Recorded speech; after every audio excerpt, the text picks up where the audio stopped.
Is it your ways that they gon' imitate? Non-violent. Sometimes I wish I would've went to college. Frown proudly. Cause where I'm from, they hate you when you smiling. Your face should be your gun. You can't leave home without it. The children being grown, cause all the parents acting childish. You show them your reality, I bet they doubt it. You tell them all about your dreams, that's when they out it. Your own blood. Ain't no family no more. Or do you barely for show? Try to patch up your soul, Lord knows you on a mission to show him you so submissive. The prayer said in silence, you know the devil can hear him, pay attention.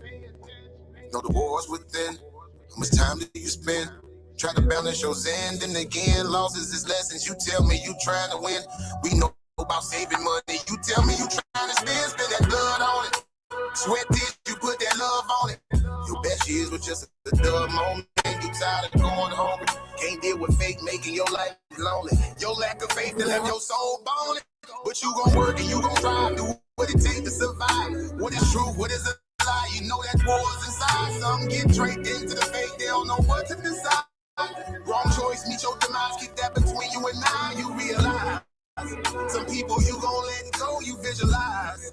The things you need to feed your soul is on the rise. They not gon' wanna let you go, but it's alright. It's cool to bury what's gon' grow. Went from wrong to the right and to the dark to the light. It was a hell of a fight. You give it all your mind. Gotta hold on tight and you stay strong and precise. You fight the war that's inside, cause it might change your life. Wrong to the right into the dark from the light. It was a hell of a fight. You give it all your mind. You can hold on tight and you stay strong and precise. You fight the war that's inside, cause it might change your life. I ain't the person that I used to be. So what I do today ain't things that you used to see. Stay the same, no things change usually. Some folk I may know might get reintroduced to me. Yeah, I ain't the person that I used to be. So what I do today ain't things that you used to see. Stay the same, no things change usually. Some folk I may know might get reintroduced to me.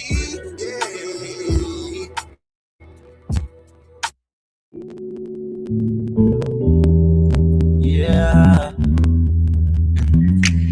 Don't be stressing on the dumb shit, cause God is gonna make a way.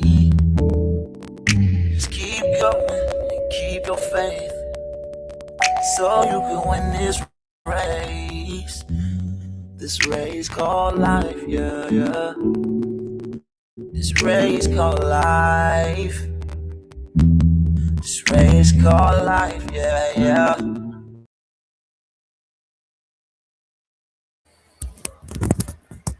What's up? What's up? What's up? Y'all already know it's your boy Humble Mystic in the building, representing the TDL Titan Debate League. Today we have a special guest. The Elder put on an amazing showing last time he was here. Elder Knowledge Born Allah in the building, everybody. Give a round of applause for the Elder. Hold on, give me a second.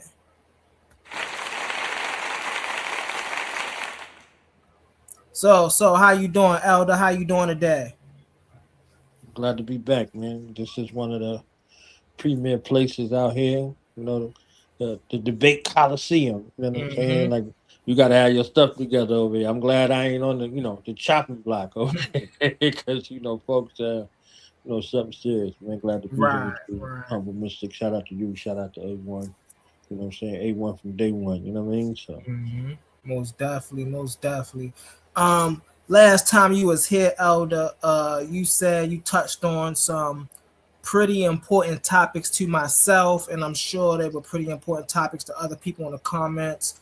One of the topics that you touched on that was pretty close to home for me was how important it was to share financial literacy amongst your family, amongst your close relatives. How important it is to get your relatives and your immediate family on the same page, so you could continue to build and not continue to fall into the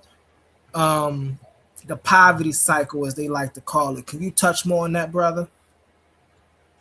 Well, definitely. I think the Bible say a good man leaves an inheritance for his children's children's children.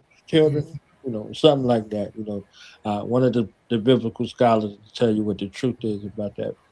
So, in that essence, you are determined how you seek to be remembered in that case. So, if you don't leave an inheritance, you leave a bill. When they call your name, they're gonna be like, "He left a bill." You understand what I'm saying? Versus leaving an inheritance. When you leave an inheritance, when your name is called, it's spoken with honor and reverence. So we live our lives in the physical world, and one of the ways that we're looking to be seen in the future comes from how you're going to be remembered when you're no longer here physically. You see what I'm Right. saying? So, Mhm. one of those aspects in regards to that is provision. So, from a financial perspective, your children and their children should benefit from your transition in that way. So, Mm. there are a lot of products that are in place, but just also from the life that you live, what you Right. created, like who you put on, who did you inspire, what messages did you leave, Right. so Right. uh, inheritance comes in many forms. You see what I'm Mm. saying? Inheritance comes in Most many forms. definitely. So Most definitely. definitely want to be able to leave something that people can glean from continually. You see Mm. what I'm saying? So your family might benefit financially, but if you created a product or a service or uh, an invention, those things live on long after you're gone. So if you wrote Right. something, Right. if you created something, or you created people, you understand what I'm saying? Like Hmm. they live Hmm. on. So That makes beautiful. sense because I often say um, one of the issues with our people is we all try to fit the same role. We don't really grasp the concept that we are meant to fill many different roles. Some of us are meant to teach, some of us are meant to paint, some of us are meant to dance. And so Right. when we understand that in a family aspect, once again, just like you were saying, um, we can move more as a collective. You spoke a moment ago about inheritance, right? And I know that financial inheritance is one type of inheritance that we strive to leave to our younger generation. Hmm. However, what is an inheritance that not enough elders leave to their younger generations, you would say? Proper instructions, for their Mm. labor. I think we don't do enough of actually explaining, what some of the things are, some of the things that we went through, that we lived through. You see what I'm saying? So we'll just tell somebody like, "Yo, I don't want you doing this, or you ain't doing that," but you're not telling them why. You're not telling them your lived experience. It's like, look, I went through this situation and this happened to me, blah, blah, blah, blah, blah. I just don't want this to happen to you. I care about you. I love you. You understand what I'm saying? We just Right. say, oh, I told you don't go over there. See what happened to you, dumbass, blah, blah, blah. Like, we'll do that instead of, you know, us, spending that time, right? Uh, I'll give an example. Like the Freaknik tapes, right? The people, they was worried about the Freaknik tapes coming out. And they was like, oh, you might see your mama or your auntie on there and blah blah. Instead of sitting your children down and say, hey, look, I was your age, and this is what we was doing when we were young. So this is why we're kind of strict on y'all because of that. We don't want y'all to fall into some of the same traps that we fell into. You see that? Right. But they're being out here being ashamed and all of that extra stuff. Like everybody's going to live their life. Mm-hmm. If you can leave some guidance, if you can leave some instruction, if you can leave some knowledge, wisdom, understanding for the next generation, give them what you wish somebody would have gave you in that Right. regard. Like Right. you didn't have to figure it out on the street. That's another thing of inheritance. Like you don't want them to inherit your misdeeds. You see what I'm That saying? makes They sense. they have their own journey. They have their own thing that they want to live by. But being real with them. And the Mm-hmm. youth respect the real. If you out here pretending and fronting, then they're gonna look at you like that. They know how to Right, handle you. right. You know, me and my brother Ashe, we got well, he coined the phrase. He called them Uncle Ruckuses. You know, Mm, the the older people in the community who want to look like elders or who want to be elders, but they their message seemed to be more against us than for us. You know, right, right. and those people they do get a lot of attention, but from my point of view, it's not the proper attention. You know, some Right. people be in the public eye. You know, I'll give an example like a Charleston White. You know, Hmm. I don't think that he's a proper example for our people. I don't think he needs to be on the platform being the spokesperson for our people.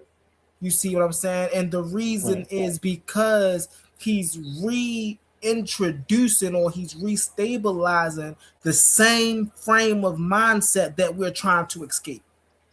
Mm, So now it's like, bro, these people then put you up here so you can perpetrate a character. He done said this many times, right? That oh, when I get up there, that's an act. I'm a character. So where's the authenticity? Why do you mm, feel like you gotta be somebody you not to reach your people if you already know everybody that look like you coming and conniving and scheming? So why not right. be the different maker?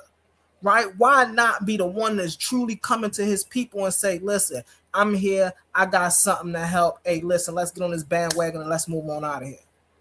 Right. And so those are just for me, just explicitly what you was just speaking on. That for me is what grinds my gears, and it's elders like you that keep me waking up and keep me doing what I'm doing every day. You know what I'm saying? Because I'm like, here we got brothers over here who want to be elders, but they don't live up to the expectation of an elder. Right? They Right. don't leave our community no guidelines, like you were saying. They don't teach our community about the things that we truly lack in life, right? Not just in society and what the image that they perceive on us, but something of essence to carry around, Right. something that ground us and root of who we are, right? And it's like this generation and our community in this generation are so quick to push y'all out the door and say y'all don't understand us. And in fact, it's our generation who's not willing to listen because we think we know everything. Yes, it's cool that we got all this technology and all of this, but I don't care what we develop 50 or 100 years into the future, it'll never replace our elders. It'll never replace the experience of our elders that they can give us. Hold on, give me 1 second. All right, good. But and so that was a powerful piece that you spoke on there, brother. I would like to ask you, uh, and I don't know if you got into much of this on the last panel, but how did you start this journey? Like, what woke you up one day and say, "This is what I'm supposed to do"? Well, I give all praise and honor to my mother and my father. You know, they both put me on that path. You see what I'm saying? From birth, and even before birth, even before coming here. So life, the trajectory, the conditions that we find our people in. Mm-hmm. It either make you or break you. You understand what I'm saying? The hero, the villain starts there in regards to that. So my birth uh, was a catalyst for me to do what I needed to do. You said you one of 10 and I'm one of 7. You see what I'm saying? I'm directly in the middle. Right. Three older and three younger. Fourth child, third boy. So just even that significance in that regard, coming into a family and dealing Mm-hmm. with that from that perspective and purpose. Like everybody was born on purpose with a purpose. So those aspects of the story is something that I sought after, with my siblings, then in my neighborhood, then in the schools and all of these things. Right. So coming up in the way that I did, my parents already had a responsibility. They were already in the community helping people get off drugs, helping people with afflictions, helping Mm. people get out of prostitution, all of that. This is what they were Okay. doing for Okay. black people in our So community. you You just understand what I'm came up saying? in that. So that was their mission, that was their calling, Right. right? My mother and my father. So I carried on in tradition in Right. my own offering space. All of my siblings, everybody has their own offering and what they give, and this has just been mine, from birth. You see what I'm Mm-hmm. saying? Mm-hmm. So just continuing on in that lane, in that vein, was something. I want to go back to something that you were talking about, right? Mm-hmm. Charleston White, for instance. You know, I don't know him, but I know people who know him, personally. And the character that he puts on the internet is just that, a character that he puts on the Mm-hmm. internet.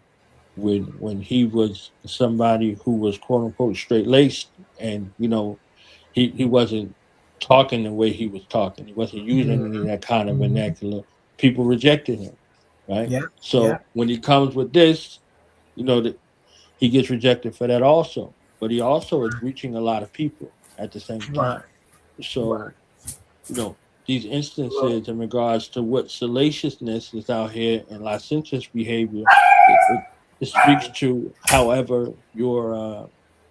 what your appetite is. So Right. you got Right. an appetite for smut, you got an appetite for indecency, and this is what you're Mhm. promoting, or this is what you want, or you telling your algorithm, for instance, that you want to see more of, it's going to continue to feed you that.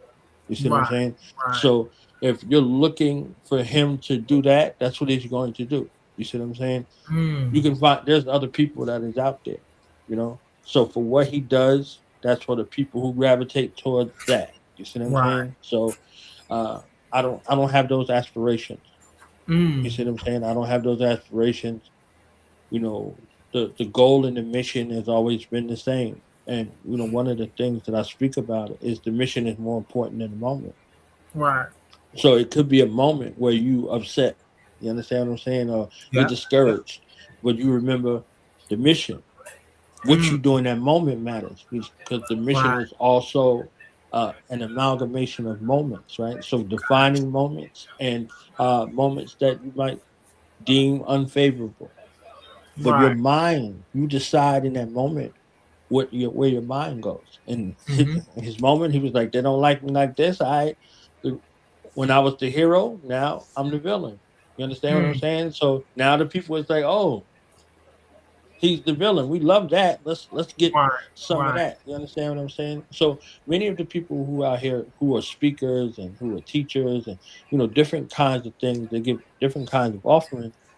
They have to present themselves in a manner that is befitting to them, that they're comfortable Right. with. You understand what I'm saying? See my brother Swab Boss in the Super building. You Squad understand what boss I'm in the saying? building. Black Power all day, every day. Uh, so that's a beautiful thing, right? So I'm not pretending on the internet because I don't know how to be other than self. You understand what I'm Right. saying? Right. I think I got a capability. I could push a button and try to be other than self, but to what end? My children watch everything that I do, Mm-hmm. everywhere that I am. You see what I'm saying? So my children, my siblings, their children, my nieces and nephews, people are watching you. You understand what I'm saying? Right. So if you're comfortable with this level of disregard or dishonor to your family, then more power to you. Uh, Mm. but for me in that instance, nah, I don't have that, you know, inclination in that regard. I don't have the inclination to do my family a dishonor or a disservice. You see what I'm Right. saying? Right. Imagine looking at your father on the internet being a fool. Yeah. You understand what I'm saying? Yeah. And then he comes home to you and wants to, you know, extend, you know, orders. You see what I'm saying? Or authority or something like that. Like you're supposed to take this man serious and he's a clown on the internet all day. Yeah. So what kind Yeah. of life are they going to have? They're going to school, they're out in the social settings and things like that. Like, oh, your pop's a clown. You must be a Right. clown too. Now it becomes problematic. So everything is fine as Mm-hmm. long as there's no situation of accountability in regards to that. But once it is, It is because people believe what they see, regardless of what people say. People believe what they Right. see, whether it's true or Mm-hmm. not. So if you out here in that regard, dishonoring your family, you got to think about the long term effects of that. So Mm, whether people like what I'm saying or not, or whatever it is, I have to continue on doing what I'm doing. This is a part of my mission. I can't allow the right. moment to dissuade me. You see what I'm saying? And that's just the motivation that continues to keep me going and growing. Hmm. I want to speak to two things that you spoke on in that sequence. Two powerful things. One powerful thing was uh, when you learn self, and not only just you, but when you have other people who are watching you, that's holding you to a certain stature. I know me and brother A1 talked about this a bit, and I was explaining to him that, like, when I'm over on my home planet, I have people that watch me, right? That's why I don't say certain things. That's why I don't go off the way that other people do. That's why, like, I really have people that hold me accountability. I allowed him to speak to my mama queen, and I was like, hey, listen, like, this is one of those people. If I ever get out of hand, if you ever felt like something, hey, look, you call Mama Queen, say Mama Queen, hey, humble, blah blah blah blah blah. She get me right. You know what I'm saying? So I have people that watch me do what I do, that because I have such respect for, I operate in the manner that they brought me up in. And because I know I just don't represent myself, I represent them as well. So I wanted to speak on that. And I also wanted to ask you a question, brother, because I know I faced it. And so I want to know. Give me a second. I'm in Baltimore, so you're gonna hear police cars right up down my street. Hold on one second. Yeah, yeah. All good. I already understand. I already understand. All right. So I wanted to ask you, how did you overcome the adversity in your journey, the adversity to try to persuade you to stop doing what you're doing, right? How did you overcome that and continue to have the strength to keep doing or keep on your path, and have the strength to not let anybody sway you from the path you was destined to be? That's a beautiful question. I'm not here for anything or anyone else. You understand what I'm saying? So Hmm. I'm not here because somebody got their life taken by the police, you know, or uh, unfair treatment, or whatever the case may be, because all of those are concessions. So if you upset, for instance, about something, shout out to my brother YG Preach, man. We used to go back and forth, and I used to tell him about the peanut butter and jelly analogy. Right. So if everybody has peanut butter, we good with that, right? Until Hmm. somebody introduces, like, yo, you're supposed to have jelly with this peanut butter, right? You're like, what? Yeah, everybody else got jelly with their peanut butter. You're like, what do you mean? Hmm. You like what? You was good with the peanut butter, right? This the Right. peanut butter sandwich. I'm making a inference, right? And then somebody introduces something that seeps into your mind and your heart. Now you're in Hmm. the space that we call dissatisfaction, right? Right. So when this dissatisfaction is introduced, now all of a sudden you have a space of dismay. Mm. Now you upset. You upset. You out there, you Right. protesting, you rioting, you doing all of this stuff for some Hmm. jelly. And they be like, "Oh, you want a jelly? Jelly? Yeah. Now you're not mad no more. Oh, Right. I got jelly like everybody else. Like you had to burn down the city and did all of this stuff. Hmm. You got jelly Hmm. like everybody else, right? So what does that mean? That means that if something is introduced to you that you're looking for, that's all it takes to change you. So if the police start treating you better, then all of a sudden it doesn't matter anymore. You see what I'm saying? Like you're not upset anymore. So the conditions that confront us as a people, they don't disappear, right? They Right. dissipate. You see what I'm saying? So the conditions we find ourselves in, the things that we give our attention to, the mind frames Mm. that we operating in, that jelly's not gonna solve it. You Right. understand what I'm saying? The jelly not gonna solve it. But this is what motivates people. People get into some of these causes. You understand what I'm saying? They get into some of Right. these spaces and they start to look at that. They Mm. you motivated by that. So okay. So all we got to do is say, "Oh, we ain't giving you no jelly.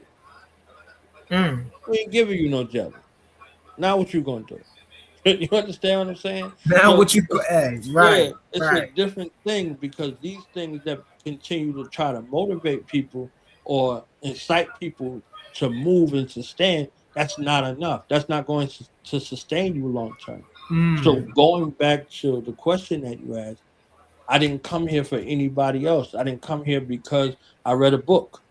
Right. You understand what I'm saying? I didn't come here because uh, somebody got drugged from the back of a pickup truck.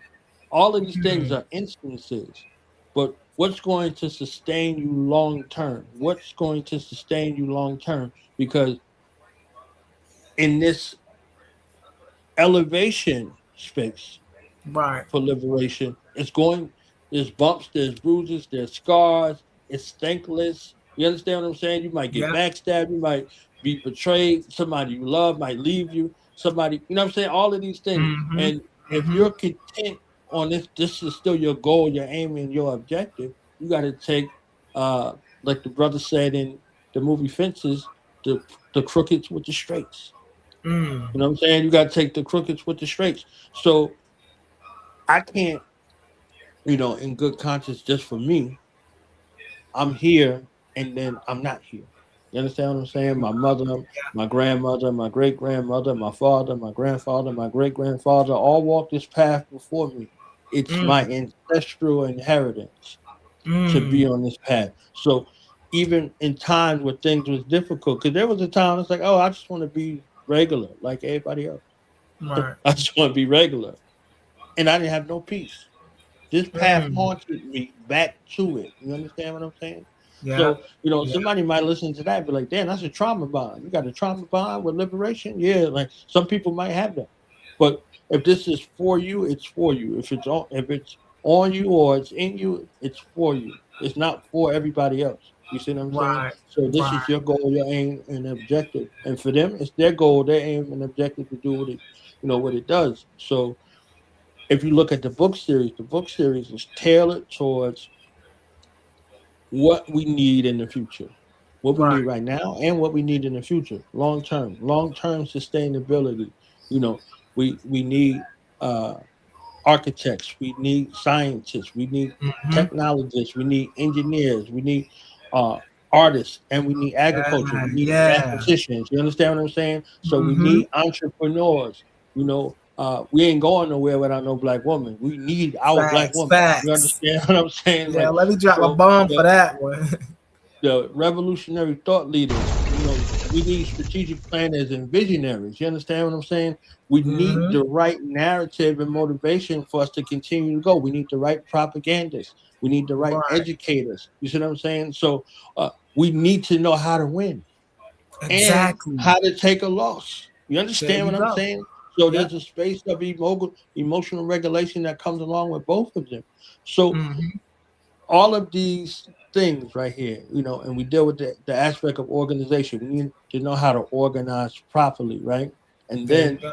we also need to know how to survive, right? How to Mm. survive and how to thrive.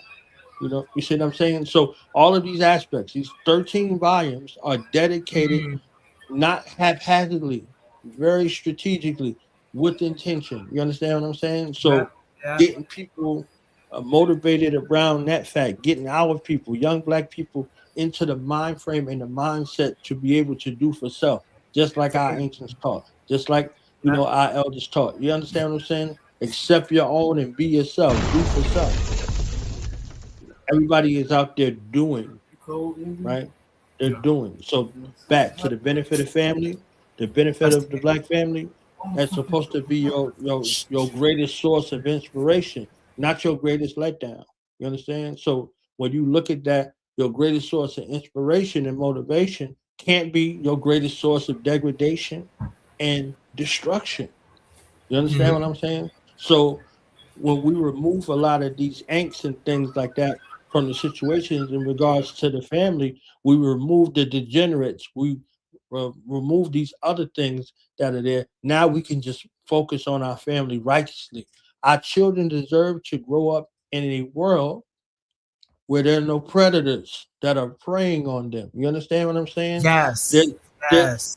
they deserve to be. Our elders deserve to get in transition righteously. You see what I'm saying? Like, so the environment that we exist in have to be in a space that promote optimal health and longevity. You see what I'm saying? Right. People are around, like they got a thing called a think tank. You know what they pay them people to do? What? To think. They pay them to think. They they they don't have to worry about future comforts or anything. So imagine if you ain't have to be worried about how I'm gonna pay the bills, how I'm gonna pay the rent, how I'm gonna pay the mortgage, how I'm gonna do this. Like if all of those needs was met, just imagine what your mind could create in that space. Now, you see what I'm saying? So Hmm. when you're at peace within yourself, the possibilities now become endless. Right. Endless, right? We got folks that are addicted to struggle, addicted to abuse, Yep. all of Yep. those things that like ritualistic and Mm. continue on a loop with it. You see what I'm saying? They're married to it, they wedded to it, and they will fight you and try to take your life if you try to move them away from that. That's what Mm. Morpheus was talking about in the Matrix. You see what I'm saying? Mm. So helplessly dependent upon this system. It's the state of mind he was talking Right. about that you wed to, that you have a symbiotic relationship to. We have a symbiotic relationship to trauma. You understand what I'm Hmm. saying? So Hmm. the people humble, they wake up in the morning and they go on their timeline, they looking to see who hated on them, not who loved them. You understand what Exactly. I'm saying? So Exactly. these become instances in essence where folks are dealing with this on a continual basis. You see what I'm saying? Right. Like I'm looking for somebody black to celebrate every day, all day, every day. Hmm. That's my only strive. When I have this up on, I'm looking on this timeline. So if it's not something celebratory or something useful, X. I don't want to see it again. I don't want to see it Exactly. again. I don't Yep. want to see it again. So I've trained my timeline like my Hmm. mind line, humble. I train Yeah. my timeline like my mind line because this is how I think in my mind. So my Oh. social media behavior reflects my life. You Yep. understand what I'm saying? So if I wouldn't speak to you in life, I'm not going to speak to you on, social Mm. media. But if Mm. I see something of worth of value in you and I want to promote it, guess what I'm going to do? I'm going to promote it. I'm going to put it in my story. I'm going to reach out for an interview. You understand what I'm saying? Right. So Right. these aspects of hearing what these stories are over the years became something that I added as an addition to this liberation elevation experience. You understand what I'm saying? Right. Notice I Right. ain't say struggle, right? Folks will be like liberation struggle. You can't be talking about struggle and liberation at the same time. If you're looking to elevate, There you why go. aren't you speaking that language? Why are There you you speaking that go. elevated language? You understand what I'm saying? Hmm. So Hmm. I'll end with this, and we could go on. Hmm. My motivation, regardless of the time, circumstance, and place, has always been looking for a way to put our people in a position to win. We deserve to win. We deserve to elevate. We deserve to have a time where this thing is something that's a distant memory. It no longer exists. You There you understand what I'm go. saying? Somebody got to look in the book to find out, like I was actually going through that. You understand what I'm saying? Like Mm. our future generations don't even need to have this in their memory. You understand what I'm saying? Like they have no Yes. concept of it Yes. whatsoever. They got to look Yes. in an encyclopedia and be like, oh, Yep. this is what it Yep. was like in the Yep. 2000s. You see what I'm saying? And the work that we continue to do on ourselves, the work that we continue to do with our families, and the work that we continue to do for our futures will prove that. There you go. Oh my gosh, man, that was amazing word. And it touched me, bro. Listen, when I see you, Brody, when I see you, Elder, I see someone I wanna pass my 33 years of living transform into, so to speak, right? And the reason is because I know I'm 33 now, and I do what I do because of what I've went through, what I witnessed, right? And at some point in my young age, at 17, 18, a question hit me like, there's have to be something better than this. It have to be. It can't be, I can't do this because I'm black. It can't be, I can't succeed because I'm from the projects. It can't be every day I wake up and I'm going to school, my sister telling me, don't be a statistic. Right. Like, so, like, that's where it comes, like, yo, it gotta be something more. And for me, it came from motivational speaking, right? It came from the Les Browns of the world, the Eric Thomases of the world, and then that led me to the Bob Proctors, the Zig Ziglars, right? And I learned that it was levels to transmitting practical informations of life. It's a difference between a motivational speaker and a life practitioner. A motivational speaker can motivate you for 20 minutes and then that die down and you ain't doing nothing. But a life practitioner can literally hand you the keys to get you out of any situation of life that you may be in. Because for us, it's not about talking, but it's about action. It's about experience. It's about what we've been through and what we learned along the way. And how can I make the next, for me personally, 33 years of my life different than the last 33 years of my life? How can I live my life more fully, right? In the more complete sense, right? And see how you were saying, like, it was ingrained in you, right? I told you I was the youngest of 10. I don't know what a father is, but I had 4 children. So I had to learn, I had to teach myself how to be a father. I got twin boys. So now I get to teach them something totally new. Something that I didn't have to go back and oh, well, Dad, how is this? I don't know. Hey, I had to make it up as I go along. I had to, hey, listen, I had to trip a couple times. But what I do have is now I have a solid foundation, right? So when my sons get of age and they become fathers themselves, right, I can now lay a solid foundation upon my sons of saying, hey, brother, this is how you become a great father, right? Not from my absence, but what I've instilled in you, right? So you're not just going to learn from everything I did great, but you're going to see my shortcomings as well.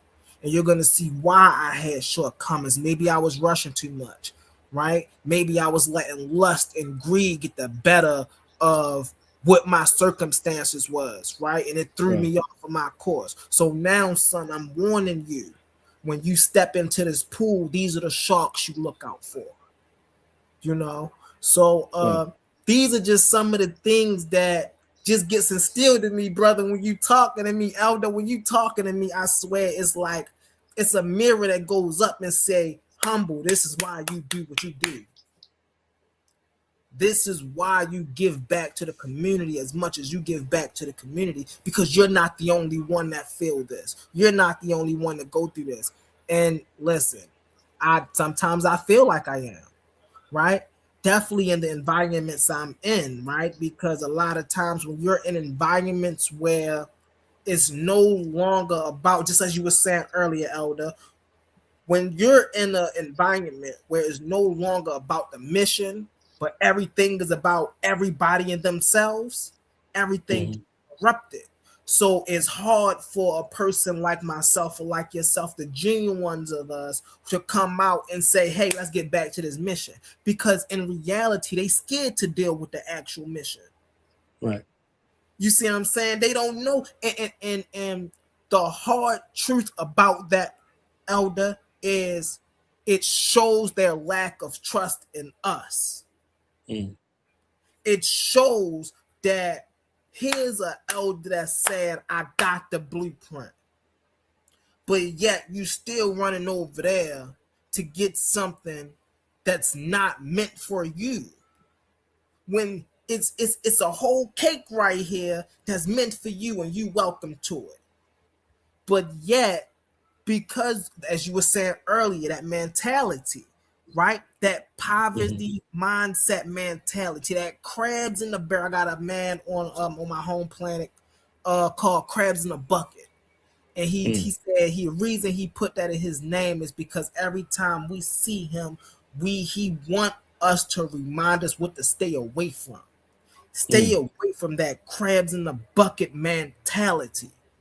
And so it's like they see it as if like, no, we can't do it, so you can't do it. Right. But now, see, here's the flip of that. When we actually do it, right? Like when we see the elders like yourself out here producing books and touching young brothers like myself, right? Now it's what's your next move type of thing, right? Right. I'm good now. I'm on my square. I achieved my goal. I ain't looking back. What you stuck on? Are you still stuck on what I'm doing 5 years ago? Or are you going to go on about your business, or are you going to join the movement? What you going to do? And so hearing words of wisdom, words of knowledge come from you when dealing with, you know, how we treat ourselves, right? The mind state that we should have when operating in life, right? Like I know a lot of times people sit up here and on all platforms, people sit up here and they chop their gums and they want to say who's smarter than who and who da da da da. But it's like, okay, well, how is that getting us anywhere within our communities? Where's our herbal mothers at? Where's our herbal fathers at? Where's our wisdom seekers at? Where are the people that's coming back that's showing us, okay, this is how we did it. You can leave that alone. Right. And so this is part of my work, so to speak, is to be the bridge between not only my generation, but the generation that came before me and the generation that come after me. Right? It's like somebody have to be willing to sit down and listen to the elders, and somebody have to have enough competence to take what the elders are saying and translate it to the youth in a manner that relates to them. Right?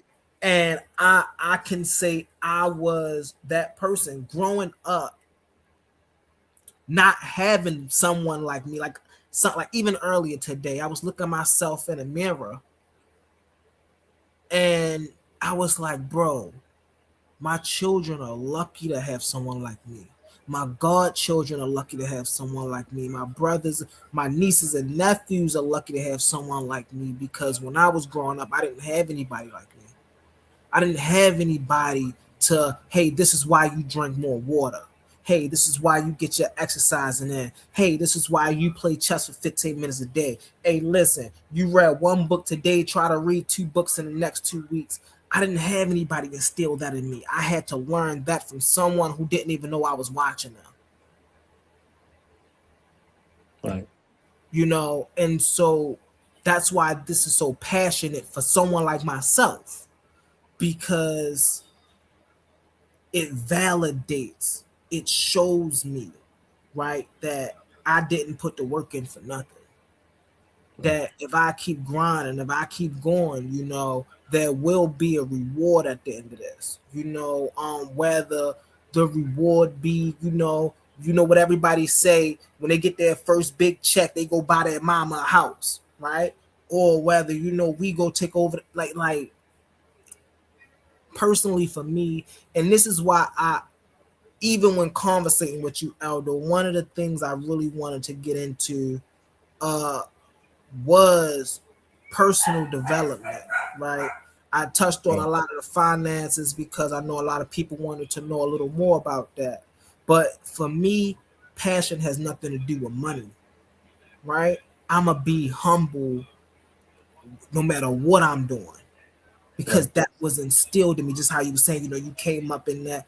I had to instill that in me, and I had to become around people that instilled that in me and help me accountable for that. And so it's like when we doing this out of passion, right? The reward for us is to see everybody that's attached to us win, right? And for them to come back and say, I appreciate the message you gave me. That's my success right there. When people come up here, even when people in the comments, like even on YouTube, when people come and tell me, hey, Humble, I missed you, brother, where you been at? Hey, Humble, I appreciate that message. You such an Right. intelligent. That's my success right there. Because there was somebody years ago telling me I wasn't supposed to be doing this. There was somebody, oh, you go up there, you're going to be a laughing stock. And now I'm up here and I'm performing my tail off and I see everybody loving me and I'm like, yo, it's just, hey, how they always say is a big FU to the, to the industry, it's a big, y'all can't stop this, Right. and so that's what I get when I hear you speak, Elder. So I appreciate your amazing words, brother. I do. I appreciate your amazing words. Likewise. Likewise. You're doing the great work out here. See what I'm saying? You're doing the great work, and then coming here and being able to put these things into practice. One of the aspects that we deal with very well is theory. But one of the things we don't do so well is practice. You understand what I'm saying? Like, we go back to Allen Iverson. Allen Iverson was telling the people, you talk about practice, right? And this is the soundbite that they keep for the rest of his life.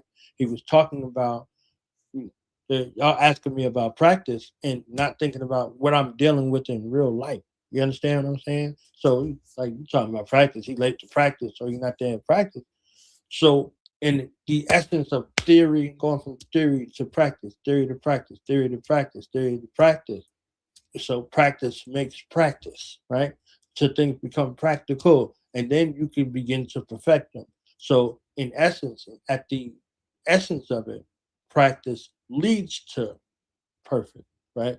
But it's a process. You understand what I'm saying? Unless you're doing something over and over again wrong.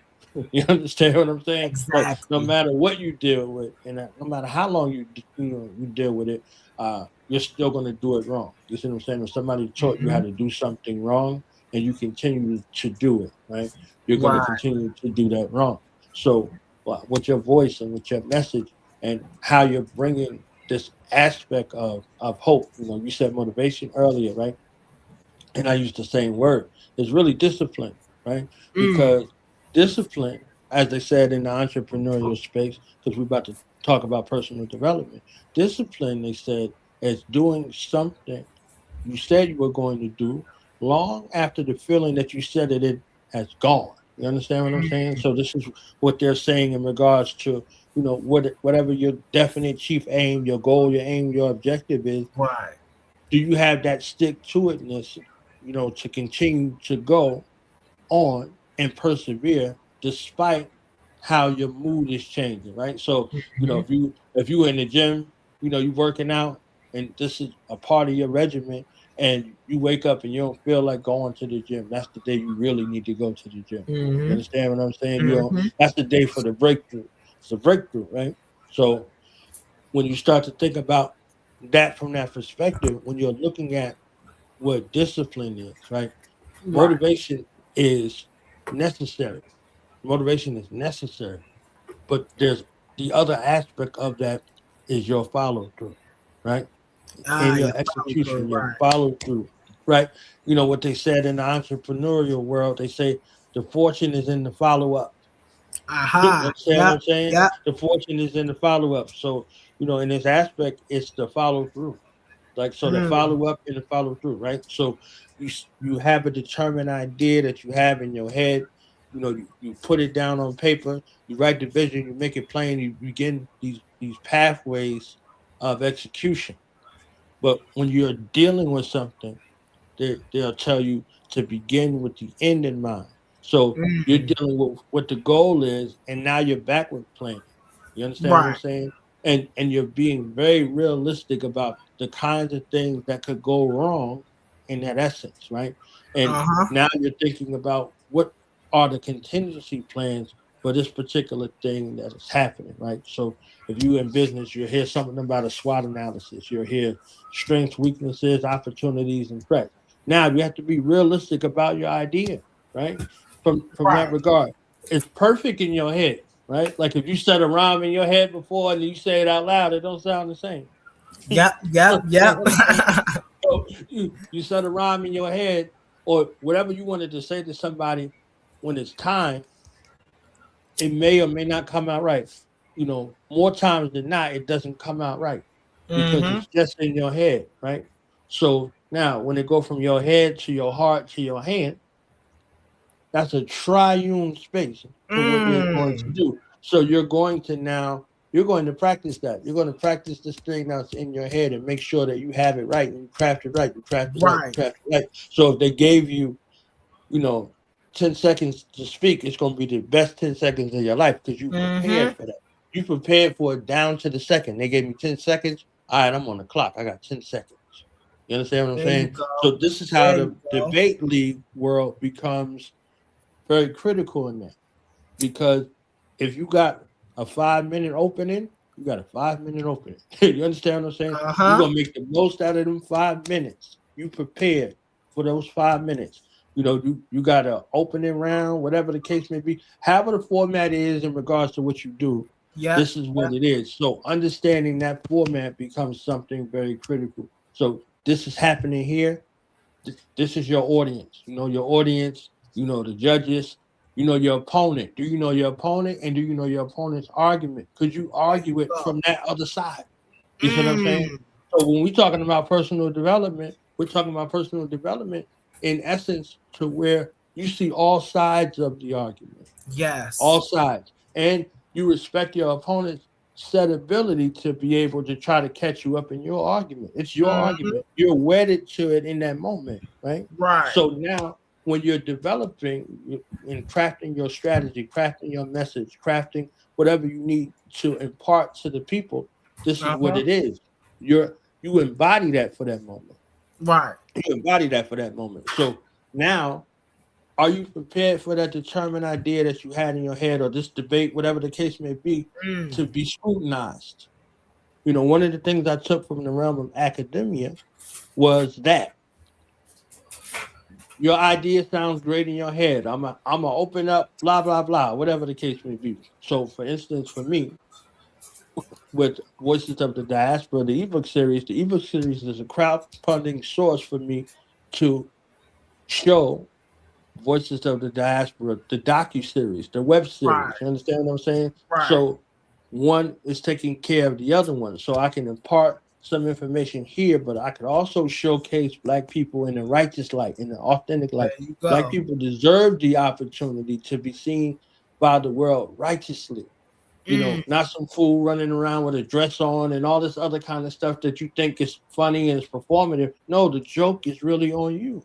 There The you joke is go. always on you. There you So go. anytime you see someone that's out there, a brother or sister that's out there, and you see them in calamity or you see them in mess, it's an indictment on us all as a collective. They see Mm-hmm. us all like they see this person. And they, Mm-hmm. it's not we don't get the luxury of being separate.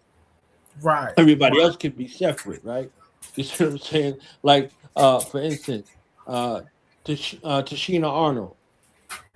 She Yep. played on Martin 30 years ago, right? Do you know for the last 30 years they didn't call her Tashina Arnold? They call her Pam for Mm. 30 years. You For understand what I'm 30 saying? Like years. 30 years she has to be Pam. Every time somebody see her, ain't that Pam? That's Pam from Martin. That's wow. The little dude who played Tariq in Power, Yep. Yep. he's not Michael Rainey Jr. He's Tariq. You understand what I'm saying? Like, so he doesn't have the luxury of this was my job. This is somebody that I played on the television. Right. Like I'm Michael Rainey Jr. My father is Michael Rainey Sr. I'm Right. somebody's junior. You understand what I'm saying? Like Ghost ain't my father in real life. Tasha ain't my mother in real life. But Right. when Right. people buy into an idea and in regards to that, this is it. And when I saw that, I was like, oh, this is detrimental Mm. because Charlie Sheen gets to be Charlie Sheen. He ain't somebody from the television That's show. He's still facts. Charlie Sheen. You understand what I'm saying? So he's not we have to be able to separate that.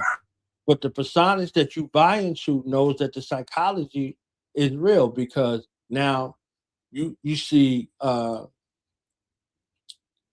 one of these actors or actresses or one of these people that's out in the entertainment industry and you see that personage, you don't see them. You understand what I'm saying? They don't get the luxury of being them. So in that development process, being mindful of what you put out there because that's how you're going to be identified. That's how you're going to be classified. This is Yeah. where people are going to lump or group you in. You understand what I'm saying? All right. So you're not an individual Hebrew. They say them Hebrew Israelites, them There you Christians, them go. There you Muslims. You go. understand what I'm saying? Yeah. Regardless to what, whatever it is, you don't get to deal in the realm of your own autonomy a lot of the time. So Mhm. Mhm. personally developing yourself to be able to craft your intended message for all of the targets, whoever your intended target is, Right. developing Right. yourself in that kind of way, reading, studying, building, execution, reading, studying, research, execution. You see what I'm saying? And then follow through and follow up. You understand what There I'm you saying? go. There So you a great space to look at personal development. The more you develop yourself, go. the more you're apt and able to extend that right hand of fellowship to somebody else in that regard. Your testament becomes someone else's testimony. So your Mhm. testament, right, becomes somebody else's testimony. What you've gone through, what you lived through, the stories you tell, all of those things when you connecting with people in an authentic manner, they're gonna remember that. They Mhm. may not remember you. One of my brothers, he said that. He said, they may not remember you, but they remember how you made them feel. You understand There what I'm you go. saying? There So you go. that becomes something. There you go. Man, again, some more wise words from you, Elder. And for me that hit home because that's exactly where I started. You know, again, I was saying, with the Eric Thomases, the Les Browns, and then moved Hmm. into the Earl Nightingales, then the Right, Zig Ziglars, the Bob right, Proctors, Bob Proctor talk about Napoleon Hill a lot. I got into the Napoleon Hill books right, right, and so one thing I've learned that uh whether a person is religious, whether a person is spiritual, whether a person is diving in personal development, one thing I've learned is people want better for themselves. right, Right? We find the people who dive the hardest in these fields, and I'm talking about not the practitioners that's teaching, but the people that's attending, right? The people that go to church and the people that's watching these motivational speeches every day. right, The main thing these people want to feel in their life is they want to feel a void of failure. They want to feel a void of emptiness. You see what I'm saying? And they want right, to fill that void with positivity, so to speak, success, that feeling of accomplishment.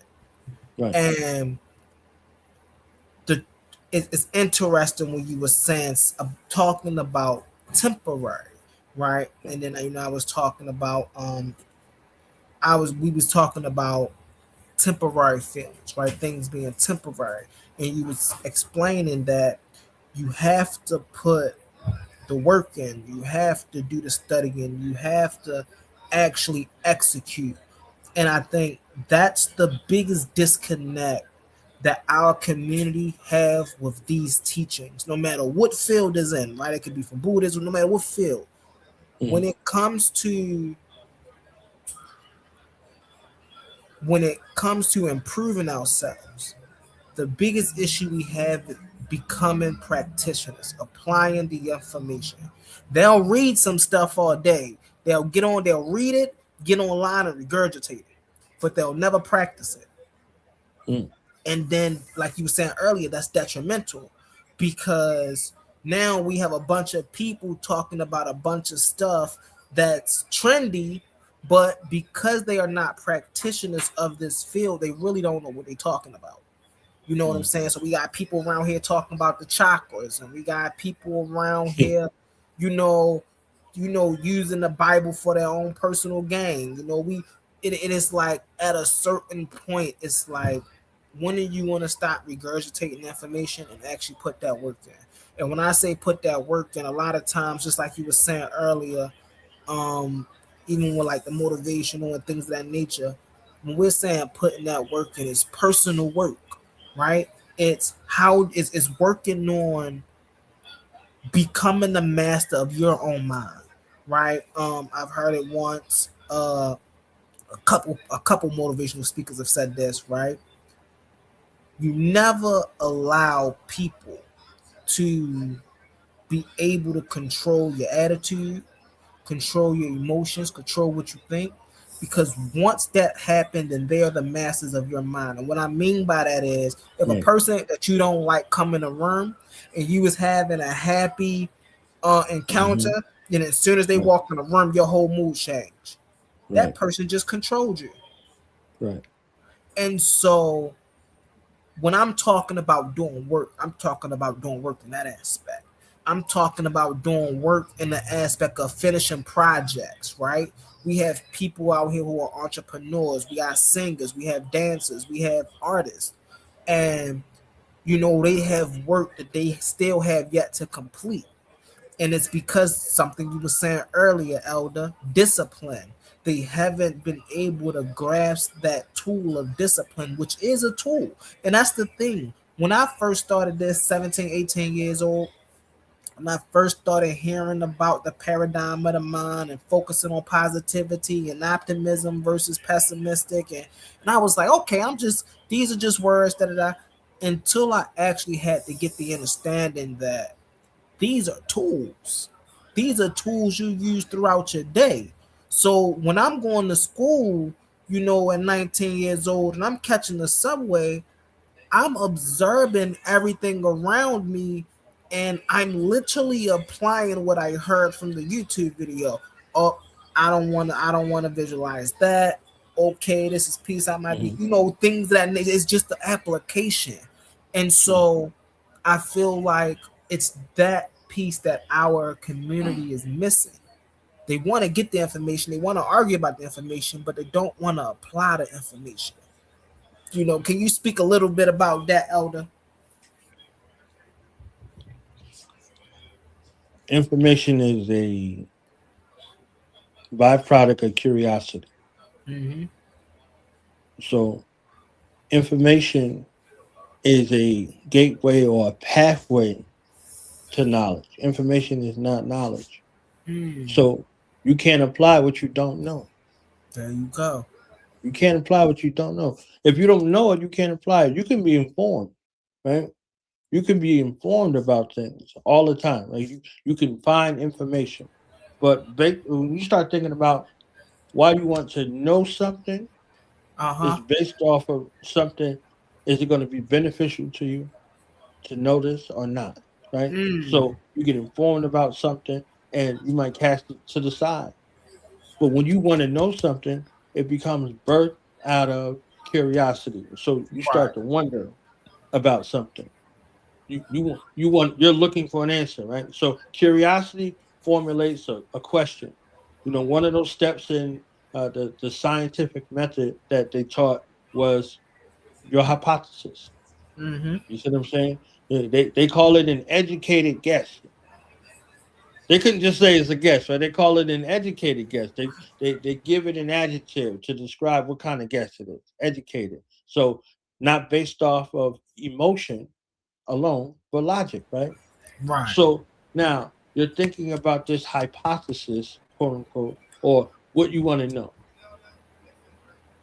Is the earth flat or round? Mm. Right? So now, Mm-hmm. now you visualize both of these extremes in your mind, and you begin to go, research.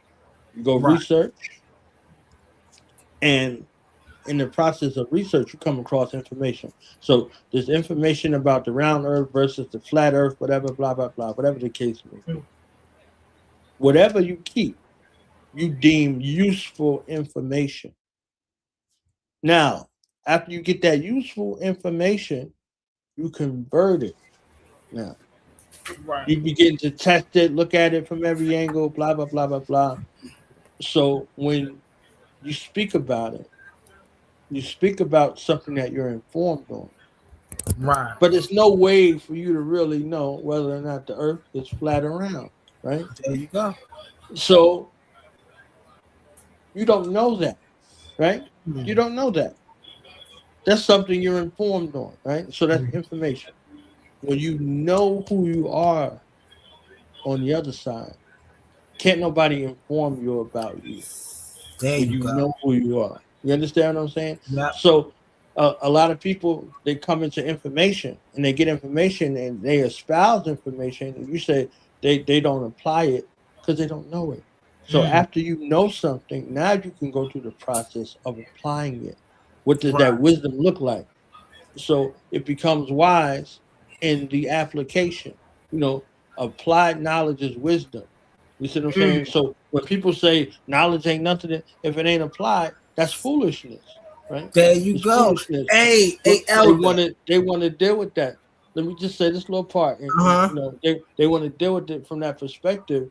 There's a space between knowledge and wisdom. There's a knowledge degree between, meaning that there's a pathway that you have to go about doing. So the evidence of what you know can be seen in how you walk and how you talk.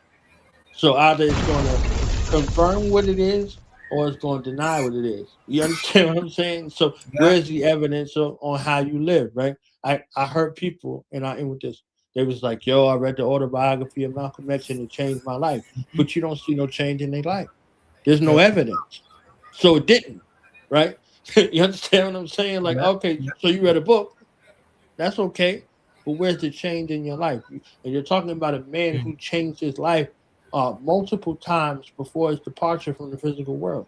So, but Mm-hmm. one thing he didn't do is once he got on this path was go back to it. You understand what I'm saying? Once he left that aspect of him, it's gone, and he reinvented himself in a way that's befitting to his mother and his father and the family that he came from. He stayed on that path. You understand Right. what I'm saying? Right. So his children will always remember him as somebody on his path. You know what I mean? Mm-hmm. So that's a process from dealing Right. with what you was informed about versus what you actually know, and then Mm. going from knowing in that aspect to walking and talking with it. There's evidence in your walk and your talk, meaning there's Right. going to be evidence in your life. And what you give birth to, whatever decision you make after that, that becomes understanding. Understanding Mm. is the best part. Most definitely. And I was just gonna ah man, so on my coat of arms right here, right? As you can see behind me, you can't see the whole thing, but this is my personal coat of arms right here.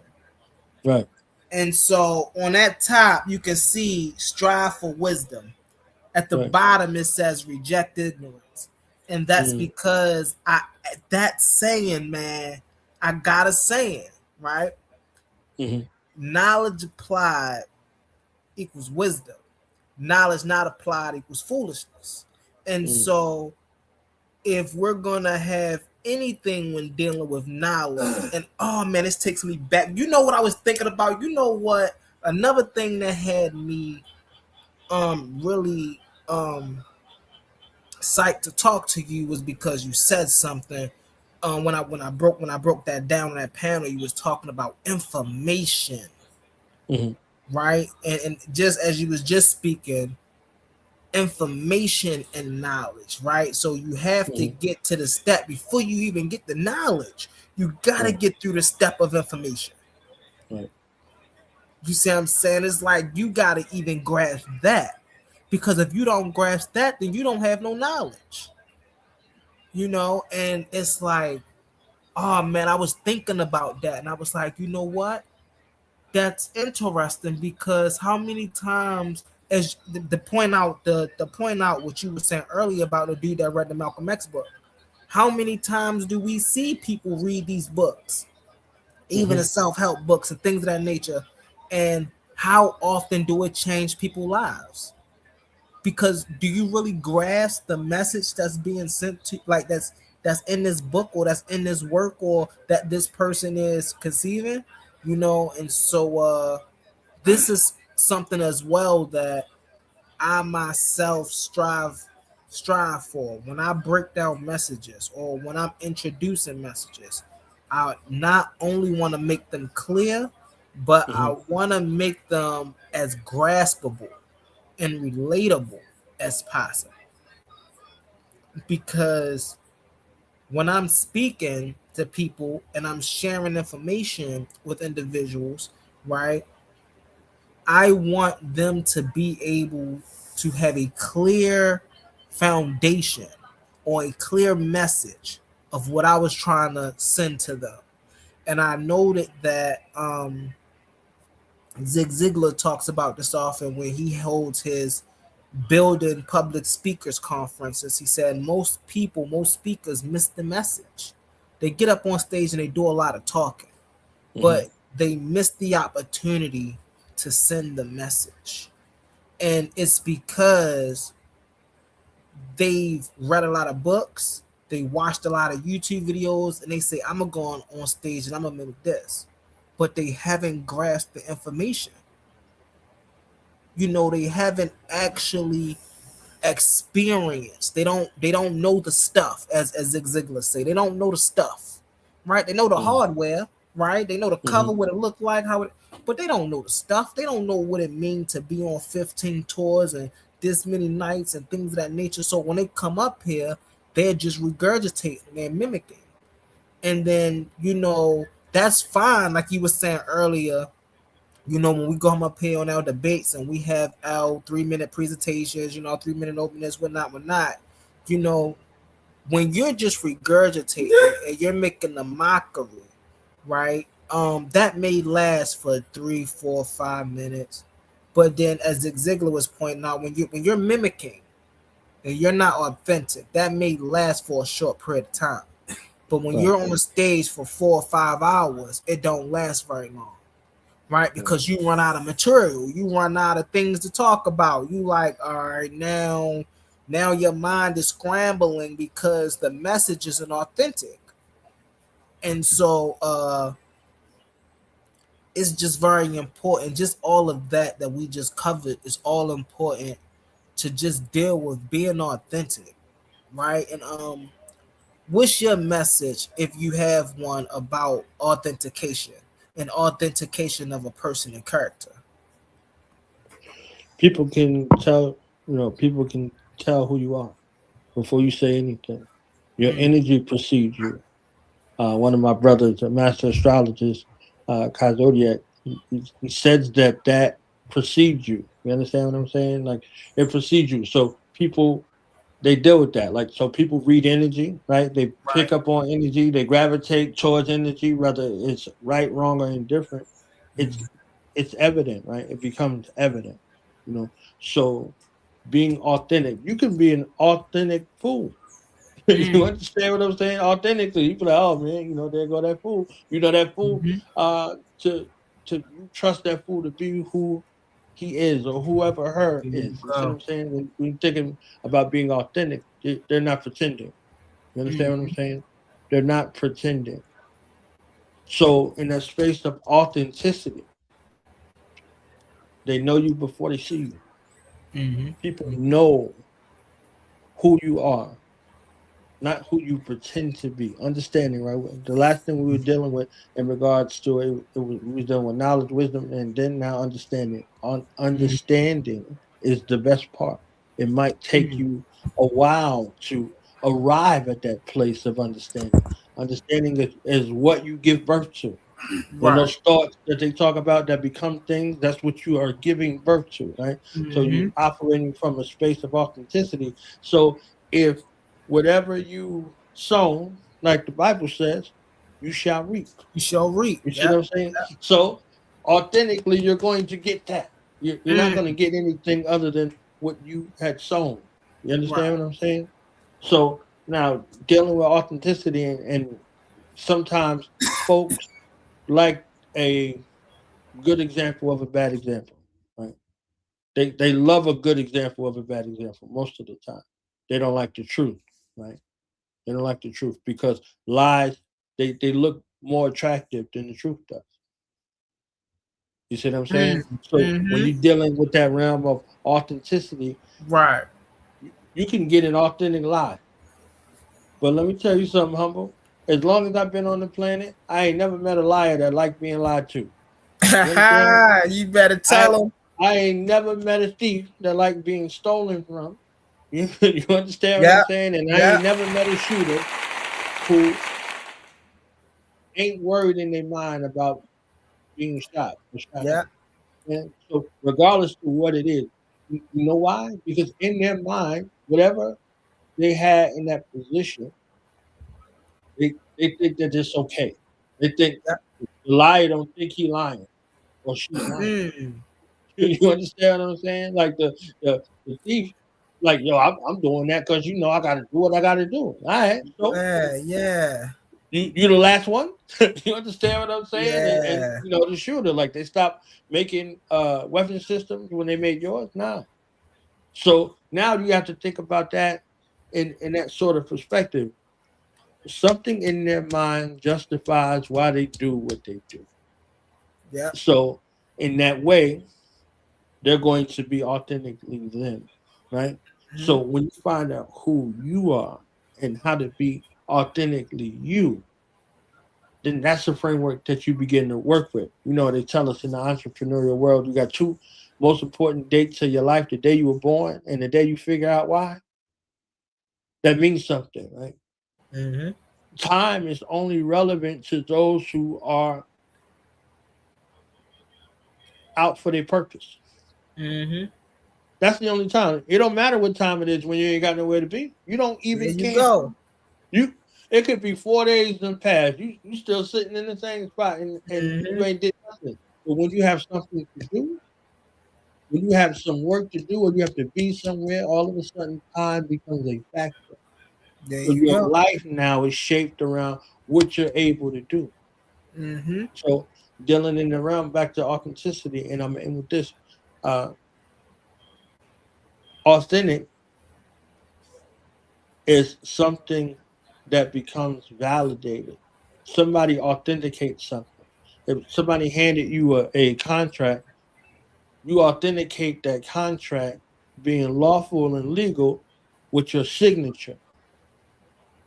Your signature becomes your agreed space to participate. You see what I'm saying? So now, when you say something is authentic, that means that something else becomes a replica. You see what I'm Right. saying? So you're like, oh, is this watch authentic? Like, all right, you check it out, you know what you're looking for. So you have to get an expert to come and look at to see whether or not this is an authentic watch, blah, blah, blah. Uh-huh. Because the fakes look real. Right. Right. The Right. fakes look real. That's the Yep. job. The job is to make this look like this is a replica of what the original is. So we got authentic and that's original. You see what I'm saying? Right. So all these things kind of work together in tandem in regards to that. So because something is authentic, something has to be inauthentic. That's Yep. the laws of the universe. You understand what I'm There saying? you Those are the go. laws of nature. So now, what do you have to be able to determine between the two? Mm. Your Discernment. ability to discern. There you go. Your Yep. Yep. discernment. So your discernment got to be on point. You know what I'm There you saying? Your go. discernment There got to you be go. on point because discernment is the only thing that's tricky. In the Nile Valley culture, they have a Natir or a deity called Anpu, and Pool. Yep. Anpu is one that is known to open the way. But his Mm-hmm. father, previous to him, was called Sutesh, and Sutesh Mm-hmm. was the one who opened the way.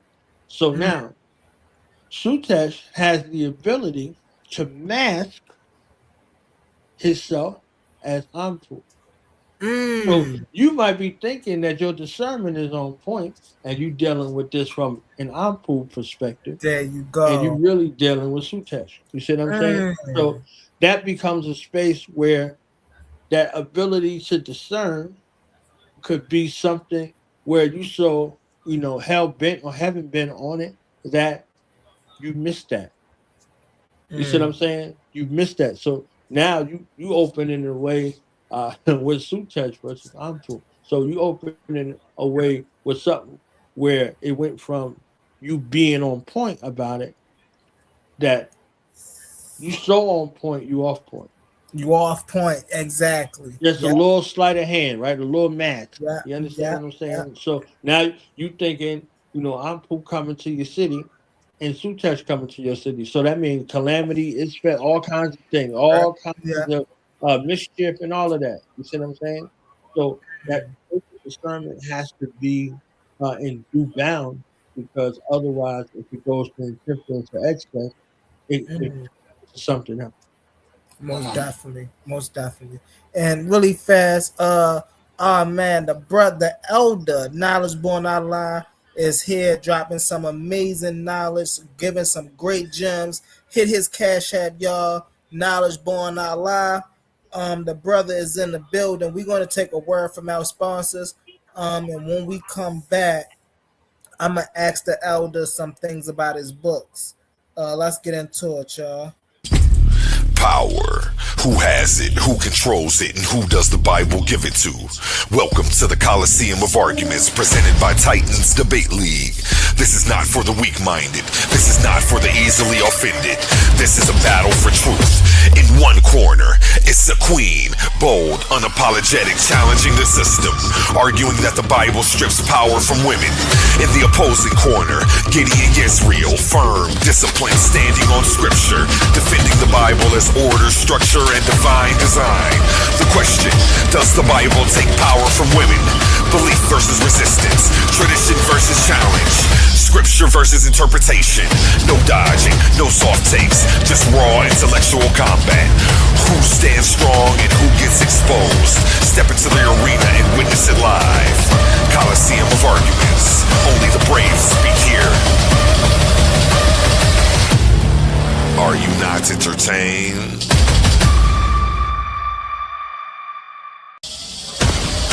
This is not a conversation. This is not a discussion. This is a war of ideas. Welcome to Coliseum of Arguments, presented by Titans Debate League. Two minds enter. One leads with intellectual dominance. In one corner, Shasad, the Hebrew scholar, armed with scripture, history, and a fire from the ancient text. In the opposing corner, humble mystic, the naturalist, challenging tradition, questioning everything, bringing raw, unfiltered logic to the battlefield. The question, was the Canaanite god El and the biblical god Yahweh the same? Faith, history, mythology collide. No ducking, no dodging, no mercy. Just pure intellectual combat. Who's got the facts? Who's got the pressure? Who's gonna break under the spotlight? You decide. Where beliefs are tested and only the strongest arguments survive. Pull up or get left behind.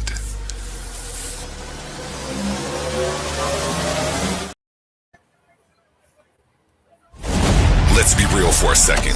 Some of you claim you're the best debaters in the game, but every week you're still arguing for free. You study, you prepare, you show up, you give them viral moments, and the platform gets paid, not you. That's not competition, that's exploitation. Some leagues built their entire reputation off the backs of debaters they never intended to compensate. Clips, views, donations, super chats, and the people creating the content still walking away with nothing. Over here, we don't play that game. We are one of the only debate leagues actually paying debaters, reinvesting back into the community. Because if your arguments generate value, you deserve value. So here's the reality check. If you're really the monster you claim to be, if your research is really as sharp as you say, if you really think you could dominate any room, then prove it. And here's where the stakes are real. Warriors don't fight exhibitions forever. They fight where the prize is. So you have a choice. Stay comfortable debating for exposure, building someone else's empire, or come step into the arena where serious debaters get respect and paid. This isn't charity. This is combat. Okay. Y'all heard it here first, man. Shout out to the brother A1. Y'all know I call him Big Boss, man. A1 for allowing us to have this platform, man, to, have our voices out here heard, have us, out here doing intellectual combat, keeping the people entertained. Shout out to the comments, for always being engaging, being supportive. We appreciate y'all. Shout out to the elder up here, dropping the gems once again. Brother Elder, I got a question for you about your books. Uh, I know you got volumes. What was your favorite volume to write and why, or put together and why? Oh Lord. That's like Do Not Radio. Do Not Radio has over 4,000 episodes, right? Been Mm. around for 11 years. And sometimes I get in the interviews, humble, and they'll be like, what was your favorite interview? My favorite interview? Out of 4,000?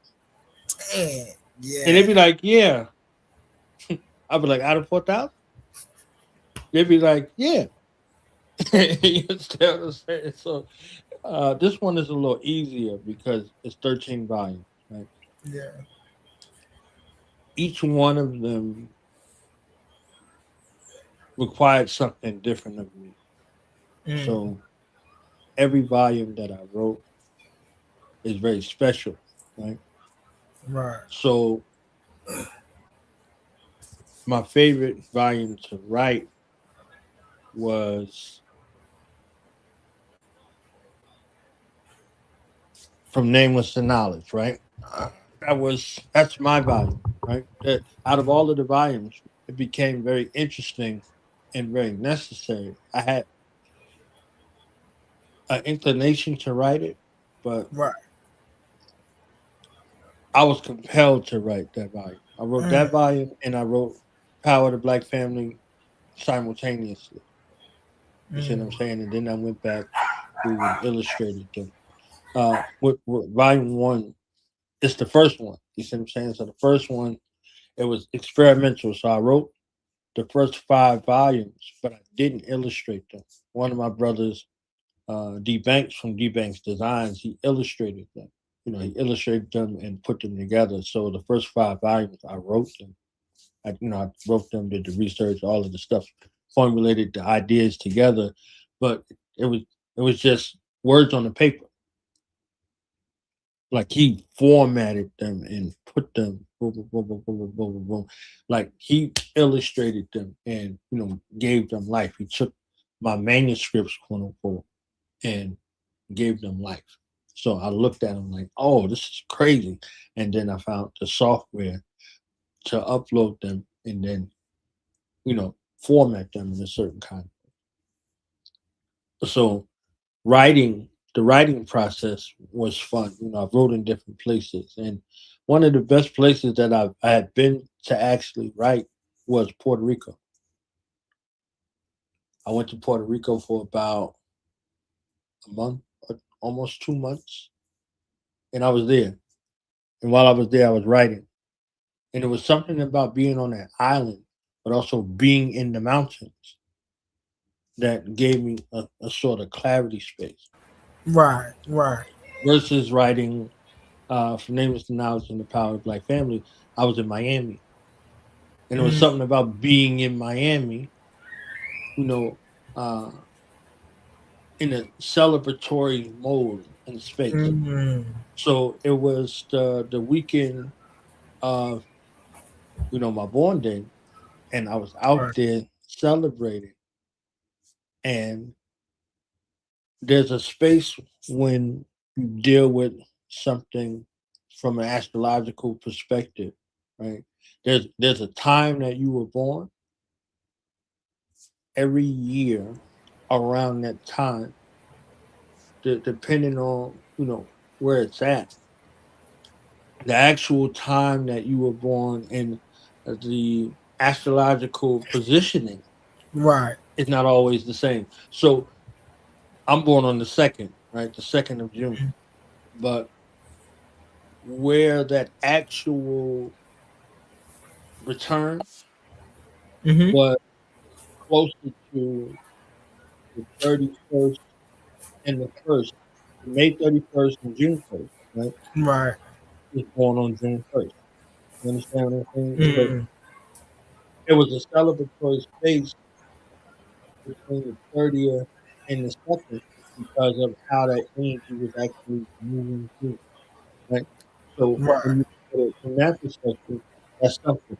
So because I had received such abundance in regards to celebration, I wanted to be reciprocal Mm. manner to give back an offering from everything I received.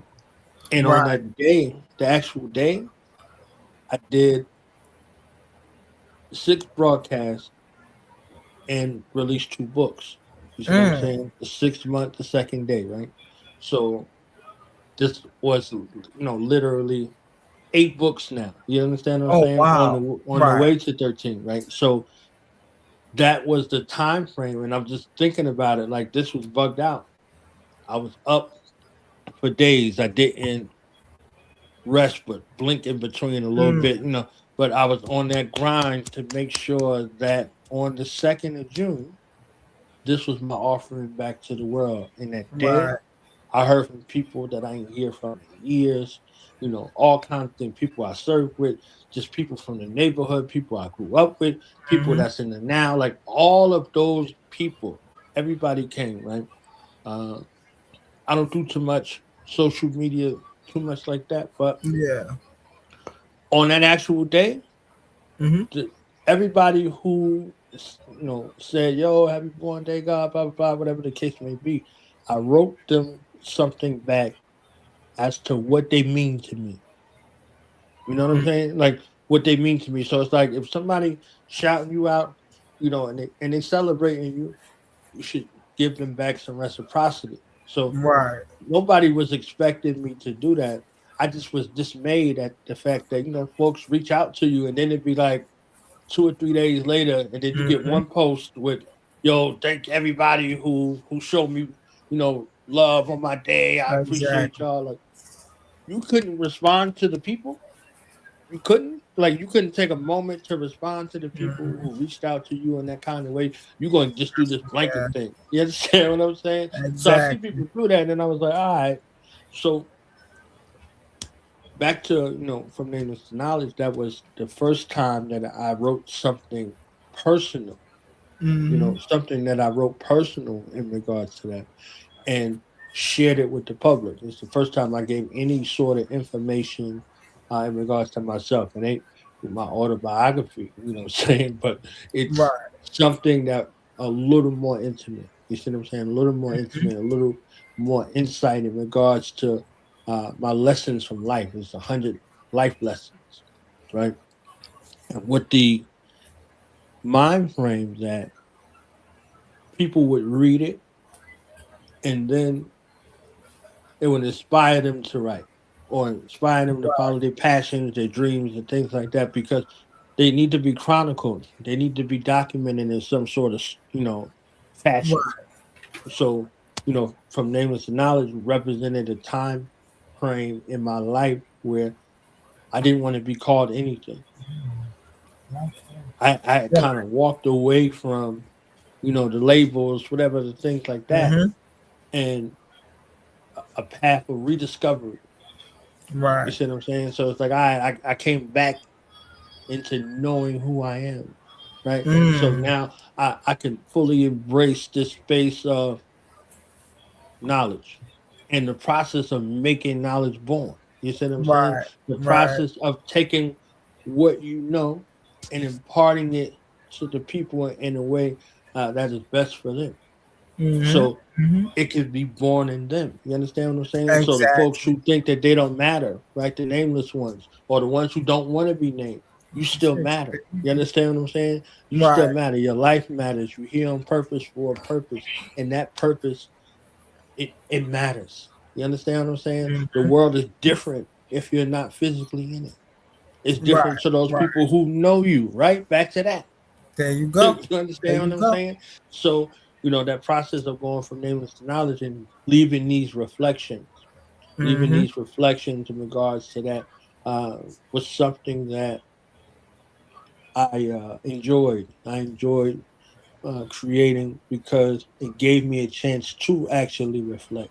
In the midst of Mm-hmm. writing, it still gave Mm-hmm. me the reflecting, and then going through and illustrating, and going through and editing, and putting all of these things together, and then making sure that I had the right music for it. You Mm-hmm. understand what I'm saying? And the right video. Like every book has a musical soundtrack, and every book Right. has a video at the end. You see what I'm saying? Of some sort, something that's there and additional.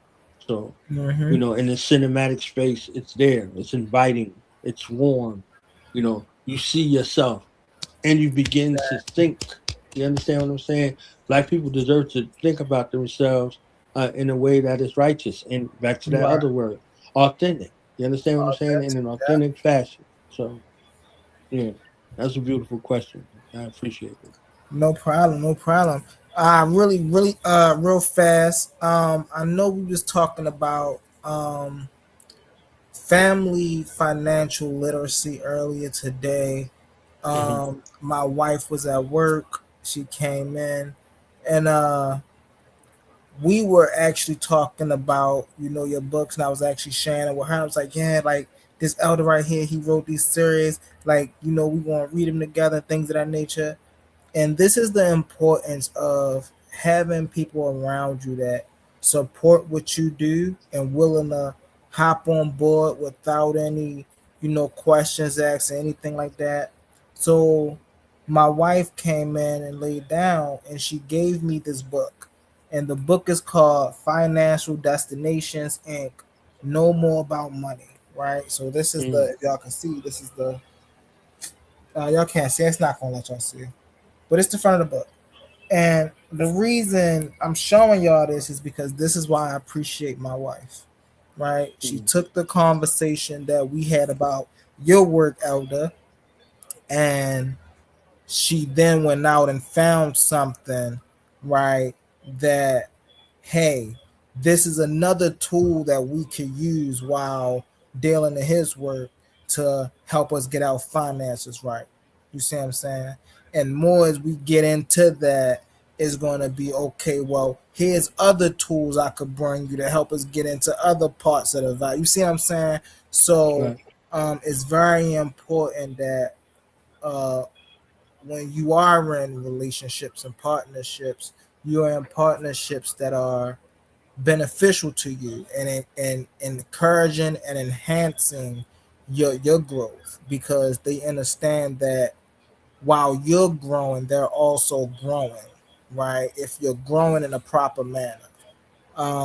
If you're doing something, if you're producing fruit, proper fruit, right? Hmm. Practical fruit, then it should be no issue to get your, whether it's your spouse or your family, to fall in line and say, okay, what you got for us, and Hmm. when you start producing that fruit, it just get them in even more involved.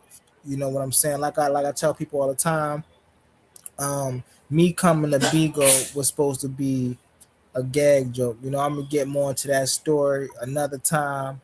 But once I've been here and people've been seeing me here, it's like, okay, now we take you more serious. And I'm not even talking about the people in the social media streets. I'm talking about the people that's around me.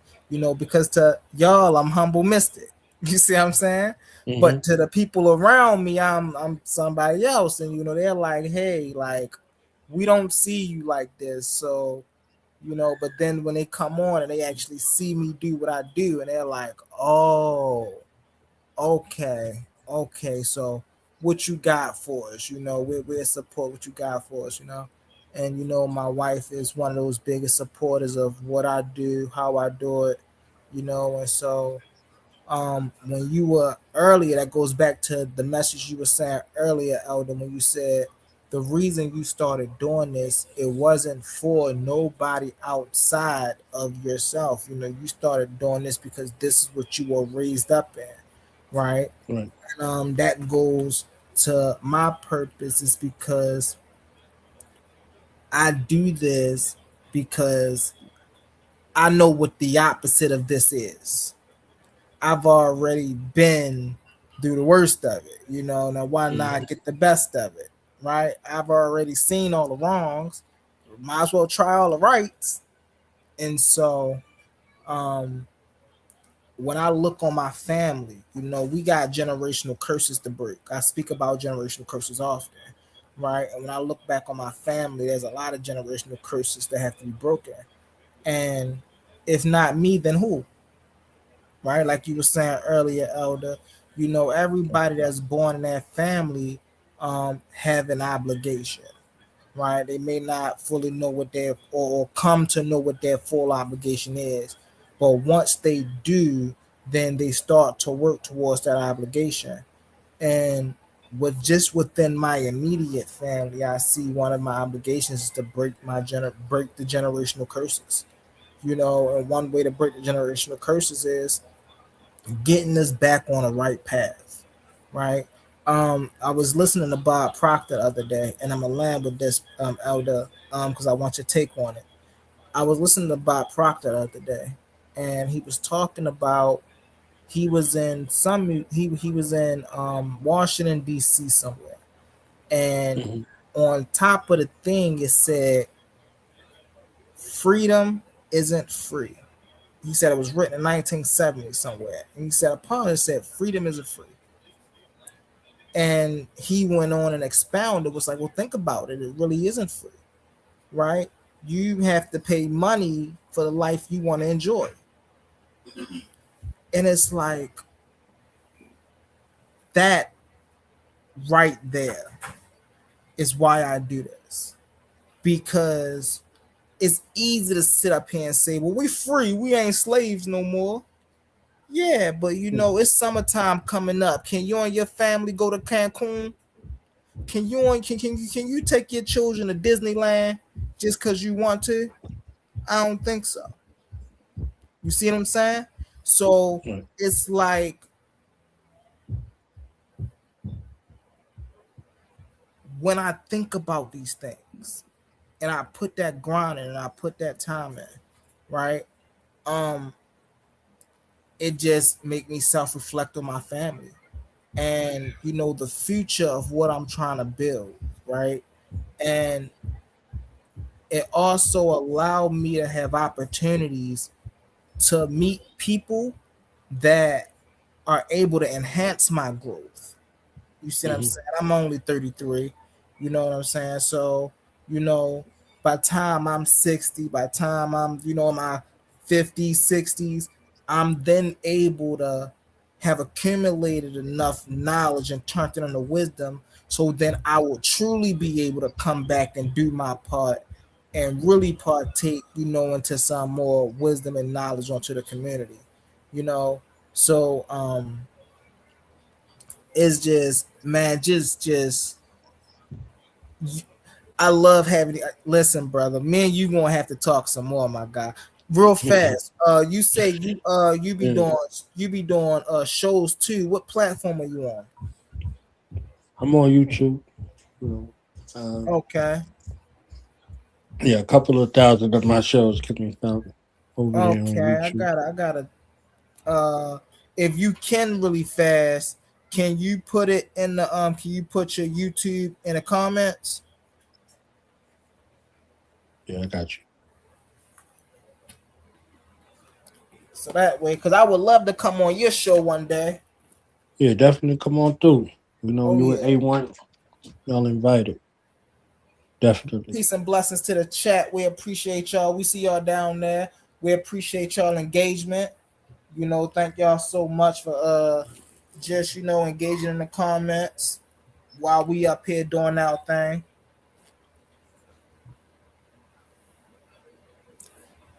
Do the knowledge radio. Got you.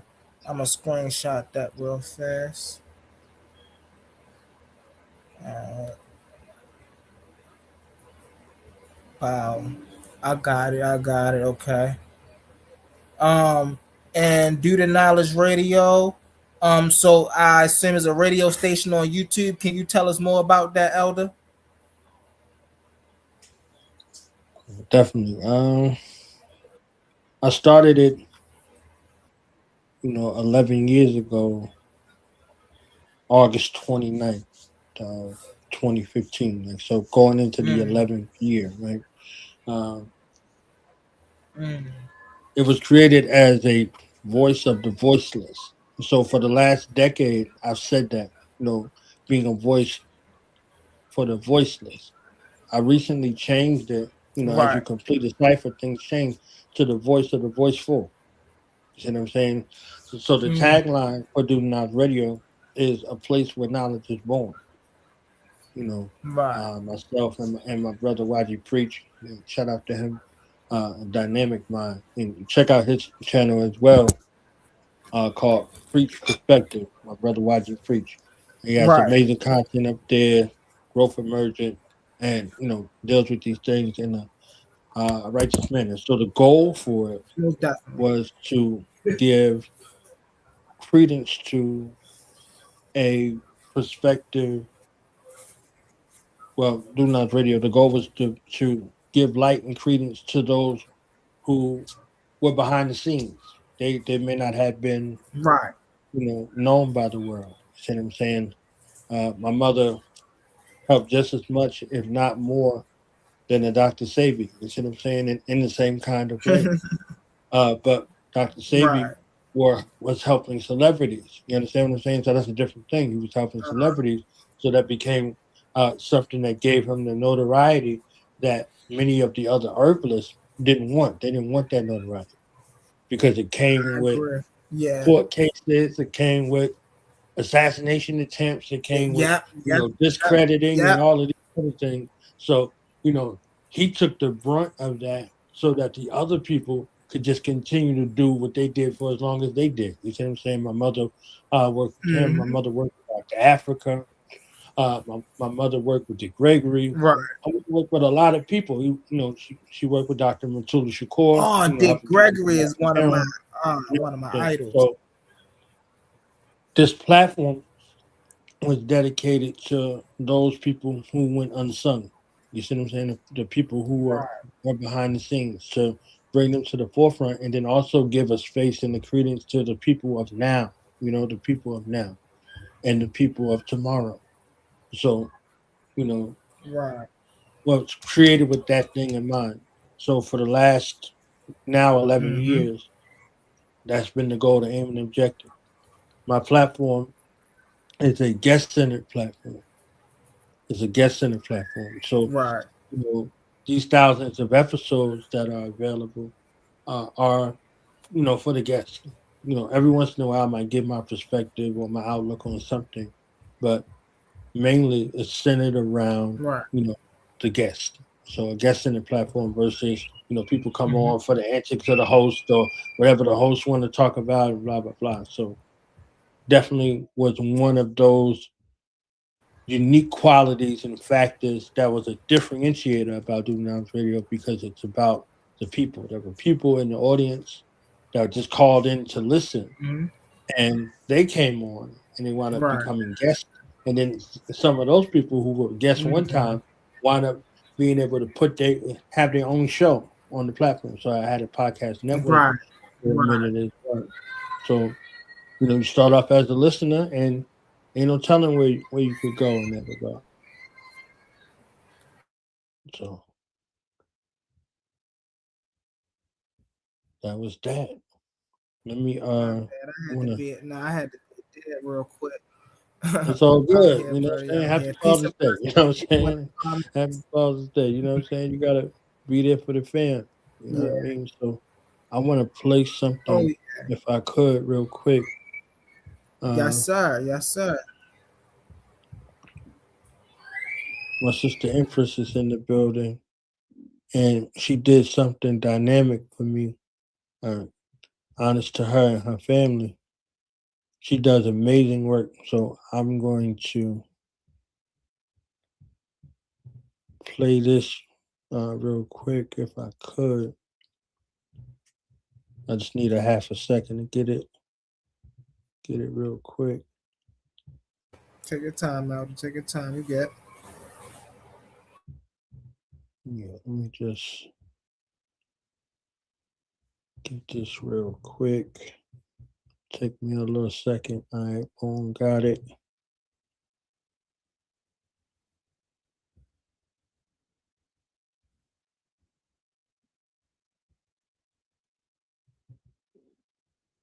All right,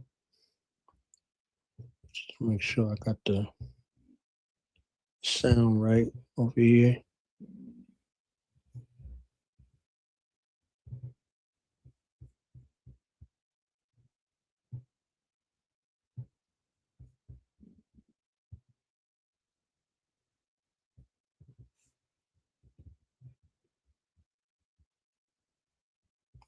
I don't hear it though.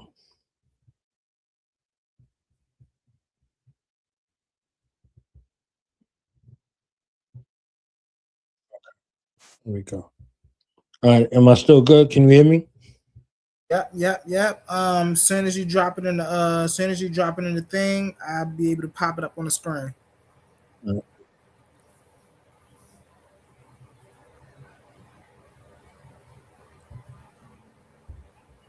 Shout out to the elder man, because that's something. I'm gonna add this to the screen. Before I add it to the screen, I just want to say really fast. That's a listen, man. That's a inspiration all of in itself. You know, giving a voice to the voiceless. Um, I know, I've ran countless of platforms. On other platforms, I ran countless of panels where as though that's what the panels were about, giving a voice to those who didn't really have a space or fit in, but they were brilliant, man. And they were just the people in the shadows. You go into the crooks and nannies, you find the diamonds in the rough. You know what I'm saying? So Right. shout out to Do That Knowledge Radio. Shout out to Do That Knowledge Radio, y'all. Go out and subscribe. Go out and subscribe, y'all. So I'm gonna add it to the stage. All right, bow.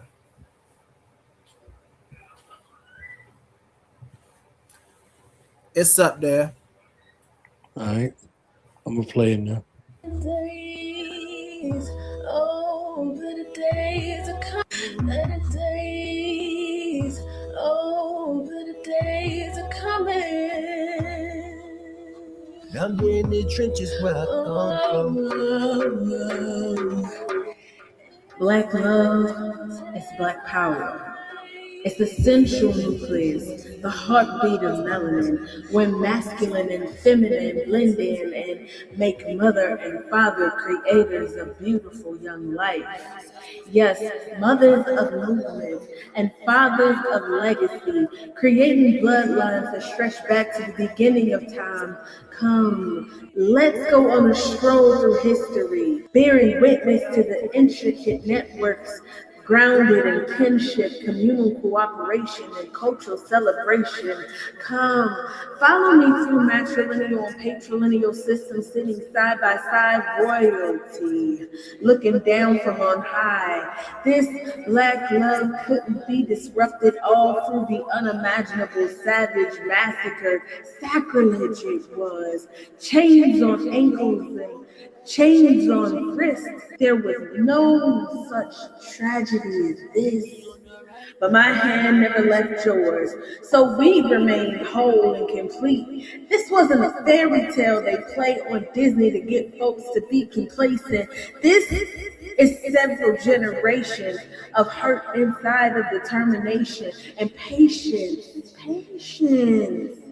Black love is black power because it can't be dissolved. Black love is black power because it can withstand it all. Got too much living to do, too much living to do. Ancestors, please come protect my life. What with that thing on me? Better days.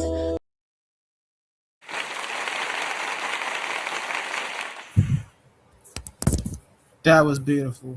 That was beautiful. Shout out to that sister right there, man. That was Yeah, amazing. shout out to Empress Phoenix Akshay, you know what I'm saying? And she has a platform, My New Voice. You know what I'm saying? My New Voice is a dope platform. She gives her breakdowns on, things that are happening out in the social media landscape, the entertainment industry, all kinds of aspects. You see what I'm saying? Mainstream media. Her brilliant mind. That's her, her family. You saw her family. You saw her and her husband. Shout out to the king. Wow. Obasiai. You understand what I'm saying? Right, right. Peace to my brother. Peace to the God. You understand what I'm saying? Like, this is a dynamic black family that comes from a dynamic black Yes. family. You see what I'm saying? So again, I asked her to look at one of the volumes that resonated with her. No, Jada, out. Out. I'm on my live. Hold on one second. No, Good. I'm on my live. Shut this door. She sleep. Oh, I ain't even muted. I apologize, y'all. All good, all good. Handle your business. So yeah, that's her and her family. You see what I'm saying? Like you see the brother and his family. You know what I'm saying? Like literally it's Yeah. happening.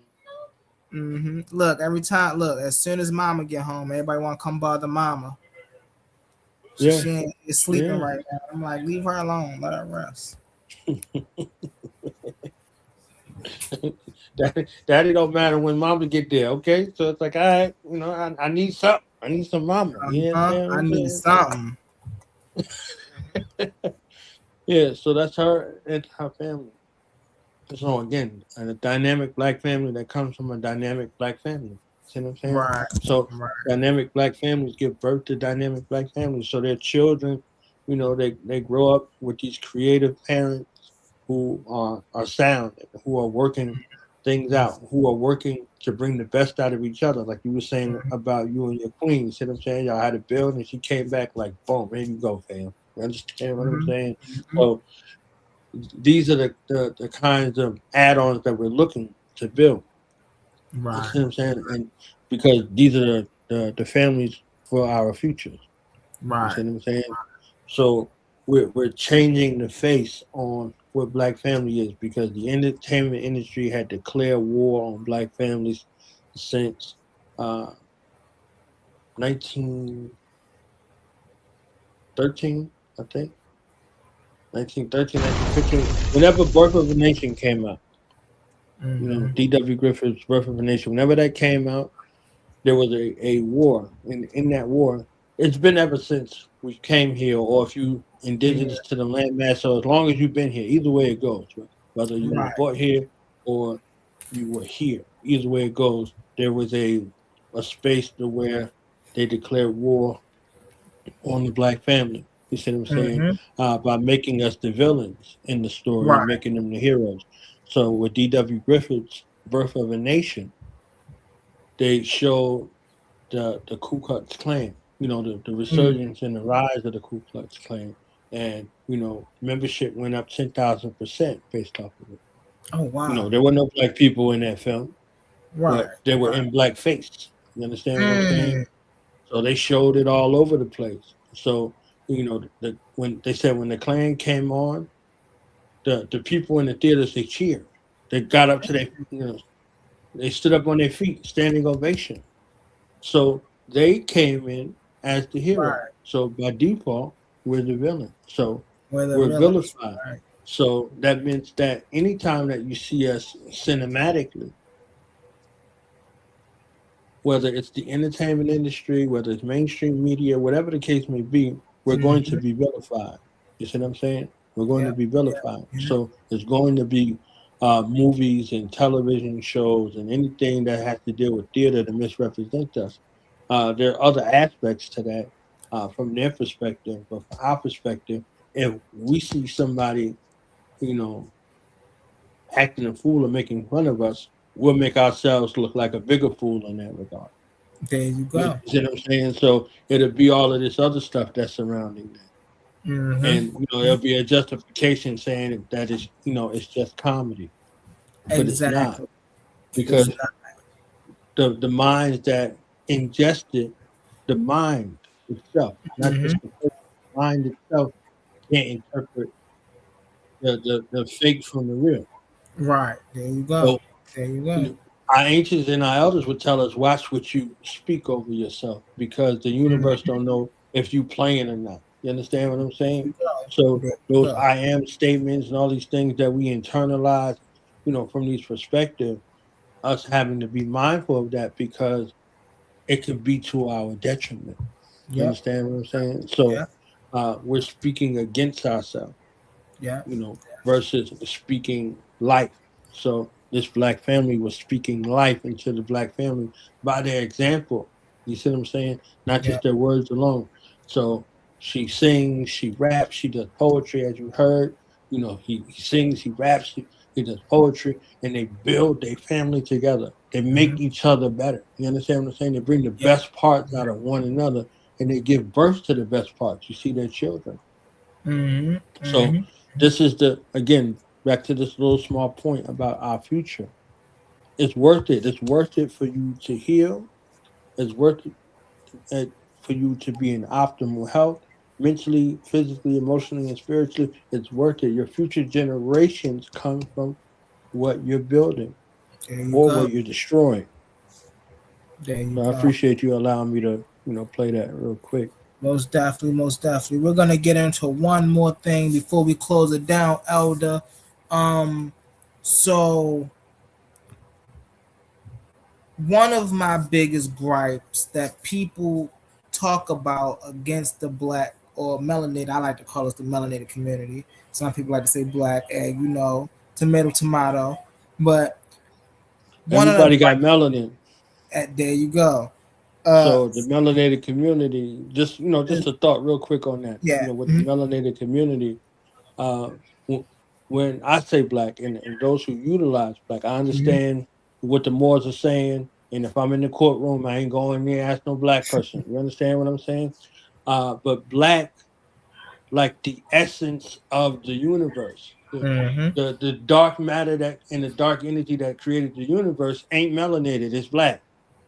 You mm, understand what I'm saying? So this is where we come from. We come from that essence. So when I say black, that's what I mean. Like black. Okay. blackness, black love, black power, like the creator and our ancestors intended it to be. You understand what I'm saying? Those Mhm, aspects of mhm, nature, right? So the melanated people, the melanated family includes everybody. So now there's nothing to it in that regard. mhm. You see what I'm saying? Because that's Okay. everybody. Everybody has melanin. But when you're talking about yourself and specificity, saying who you are, that's what that is. Mm. So I ain't dealing with the tug of war situation with you in No, that no, no. regard. That's I'm great. I'm saying in regards to how you identify yourself is very important. You have to Right. know where to identify yourself. Like I said, I ain't going into this place, acting like Mhm. chattel or be having no standing in law. If I got to go in there, I know how to present myself. I learned There from the you go. best in there. You There you understand what go. I'm saying? But as far as what I'm looking to ascribe to me eternally, the eternal stars, the eternal Mm. darkness of the sky, the universe, this womb of space that we exist in is black, and we Mhm, black like that. You understand what I'm mhm, saying? So mhm. when we're talking about those things, we're talking about ascribing to that essence To that the essence. universe is birthed Right. in, the planets exist in, the sun within the solar system exists in. All of that exists in that triple state of darkness of the mind, the triple state of Right. darkness of the womb, the Right. triple state of darkness of the universe. You understand what I'm saying? Yeah. So That's. we talking black from that perspective. We're not talking black like no crayon. You understand what I'm saying? Mhm, We're mhm. talking about we're connected to the eternal, immortal source forever. You know what I Right. mean? Like Right. so. Get into it. That was Oh, me, partner. let me jot You that had a bomb. question. You had a That bomb. question. Yep. Yep. I Yep. get in the zone. Listen, I love it. I love it. I love it. So the question was, so the gripe I have with many people that talk about us is the fact that they say we haven't done what we've done in the late 19th centuries, 18th centuries again because we're lazy. We haven't done it because we don't want the education. We haven't done it because we don't support ourselves. Like we've heard all these excuses on why we haven't been back to the pinnacle of where we were back in the day when we had Black Wall Street and we had the top rising, black communities. And for me personally, the reason that that's a gripe for me is because it shows the ignorance, or they're ignoring all of the slaughter that came behind that Mm, our people had to witness, right? right. If you and your people had to witness two horses ripping your father apart, who else gonna stand up to this man? Nobody. Mm-hmm. They just ripped apart the most strongest person in your family. Right. So to ignore the fact that at the height of our pinnacle, they were dropping out people like flies, and it has an effect on how we operate today, Mm-hmm. right? And you was just speaking on it moments ago of like, after all that stuff was happening, like people had to start going into hiding because they like, yo, they was killing people. Like, Right. we had to hold up now. All right, let's go over here because they doing some stuff to our people over there. We can't all get caught up into that. And so it's like the recognition of that. Do you feel like that get overlooked at times when we talking about um regrowing, right, our community, re-uplifting and re-emerging our communities? Do you think that get overlooked a lot? Are you talking about from the atrocities that we faced Yes. that came along with standing up? I Yes. think that your parasympathetic nervous system deals with something that they would term defense mechanism. Mm-hmm. So the defense mechanism is designed to keep you safe. That suicide force that I was talking about Mm-hmm. earlier, that's what that is. That's the Right. defense mechanism. See what I'm saying? It's designed to keep you safe. It's designed to keep you in a space of homeostasis. So Mm-hmm. this aspect of this particular force will have you forget something, Right. something traumatic to keep you away from it. You understand what I'm saying? To keep you safe. But the Heru, his nephew, Mm. is designed to keep you unsafe. You see what I'm Right. saying? This is where hero comes from, Heru. You see what I'm saying? So the Uh-huh. Heru force that's in you is like, nah, we about to stand up. Nah, we about to fight. Nah, Yep. Yep. we about to get redeemed. You understand what I'm saying? So Mm-hmm. I don't care what they do. They, how no matter how many times I die, I'm going to come back. I'm going to Yep. continue to fight. You see what I'm saying? Like so, get used to it. I'm coming back. You see what I'm Yep. saying? So Yep. that aspect of your being, that's the fight aspect. You Mm. see what I'm saying? Not the flight aspect, right? There So you the go. fight and the flight, the Heru and the Sutesh is going back and forth. One wants to keep you safe, right? And one wants to make sure that everything else is safe, regardless of your safety. You see what I'm Mm. saying? With no Right. regard to the safety, right? So now that's how that goes, right? So in in your brain, if it's something crazy traumatic, it might cut it off from you to keep you alive as a Mm. sacrifice. You see what I'm saying? So to keep you at that path, because once you start thinking about it, you automatically go back to it. You Mm. relive it over and over and over and over again. So every time you think about it, right? my mother got wrestler. You understand? She told me one day. She said, I'm gonna whoop your behind every time I think about it. Every time I think about what you did, I'm gonna whoop you again. You understand what I'm saying? Mhm. So it's like I'm like, man, you understand what I'm saying? It's like, all Right. right, Right. you Right. know. So it's a thought, right? Because that's a thing Mm-hmm. that you have to live with. You know what I'm Right. saying? Like this is what you're gonna live with. And it wasn't until I had children Mm. that I understood what that was, where it was like, oh, this gonna hurt me more than it's gonna hurt you. Yeah. You have to live with that, right? You don't want to do anything to your loved ones, like you see what I'm saying. But you're looking to correct behavior, and this is what she Yes. had to deal with from that regard. In essence, like she Mm. like you know you can do better than what you're doing, right? So this was her hurt that's in her heart to Right. hear that somebody had to call her and tell her about her child. She knows Yeah. all of her children in the most essence of ways, like in the highest spiritual essence. She knows Mm-hmm. everything about you, everything you are, and everything you will be. She's seen it before it ever Yeah. happened. Yeah. So There's no way in the world that somebody's calling her about one of her children, saying that we was out there doing some wild stuff. You understand what I'm saying? So Mm-hmm. now she you know she correcting with that physical justice. You understand what I'm saying? And she Yeah, like, yeah. there's no way in the world, right? So no way in the world. So when you start to think about these things that are said, oh, you lazy and this and that, all of that stuff is all of the stuff that we took off of the plantation.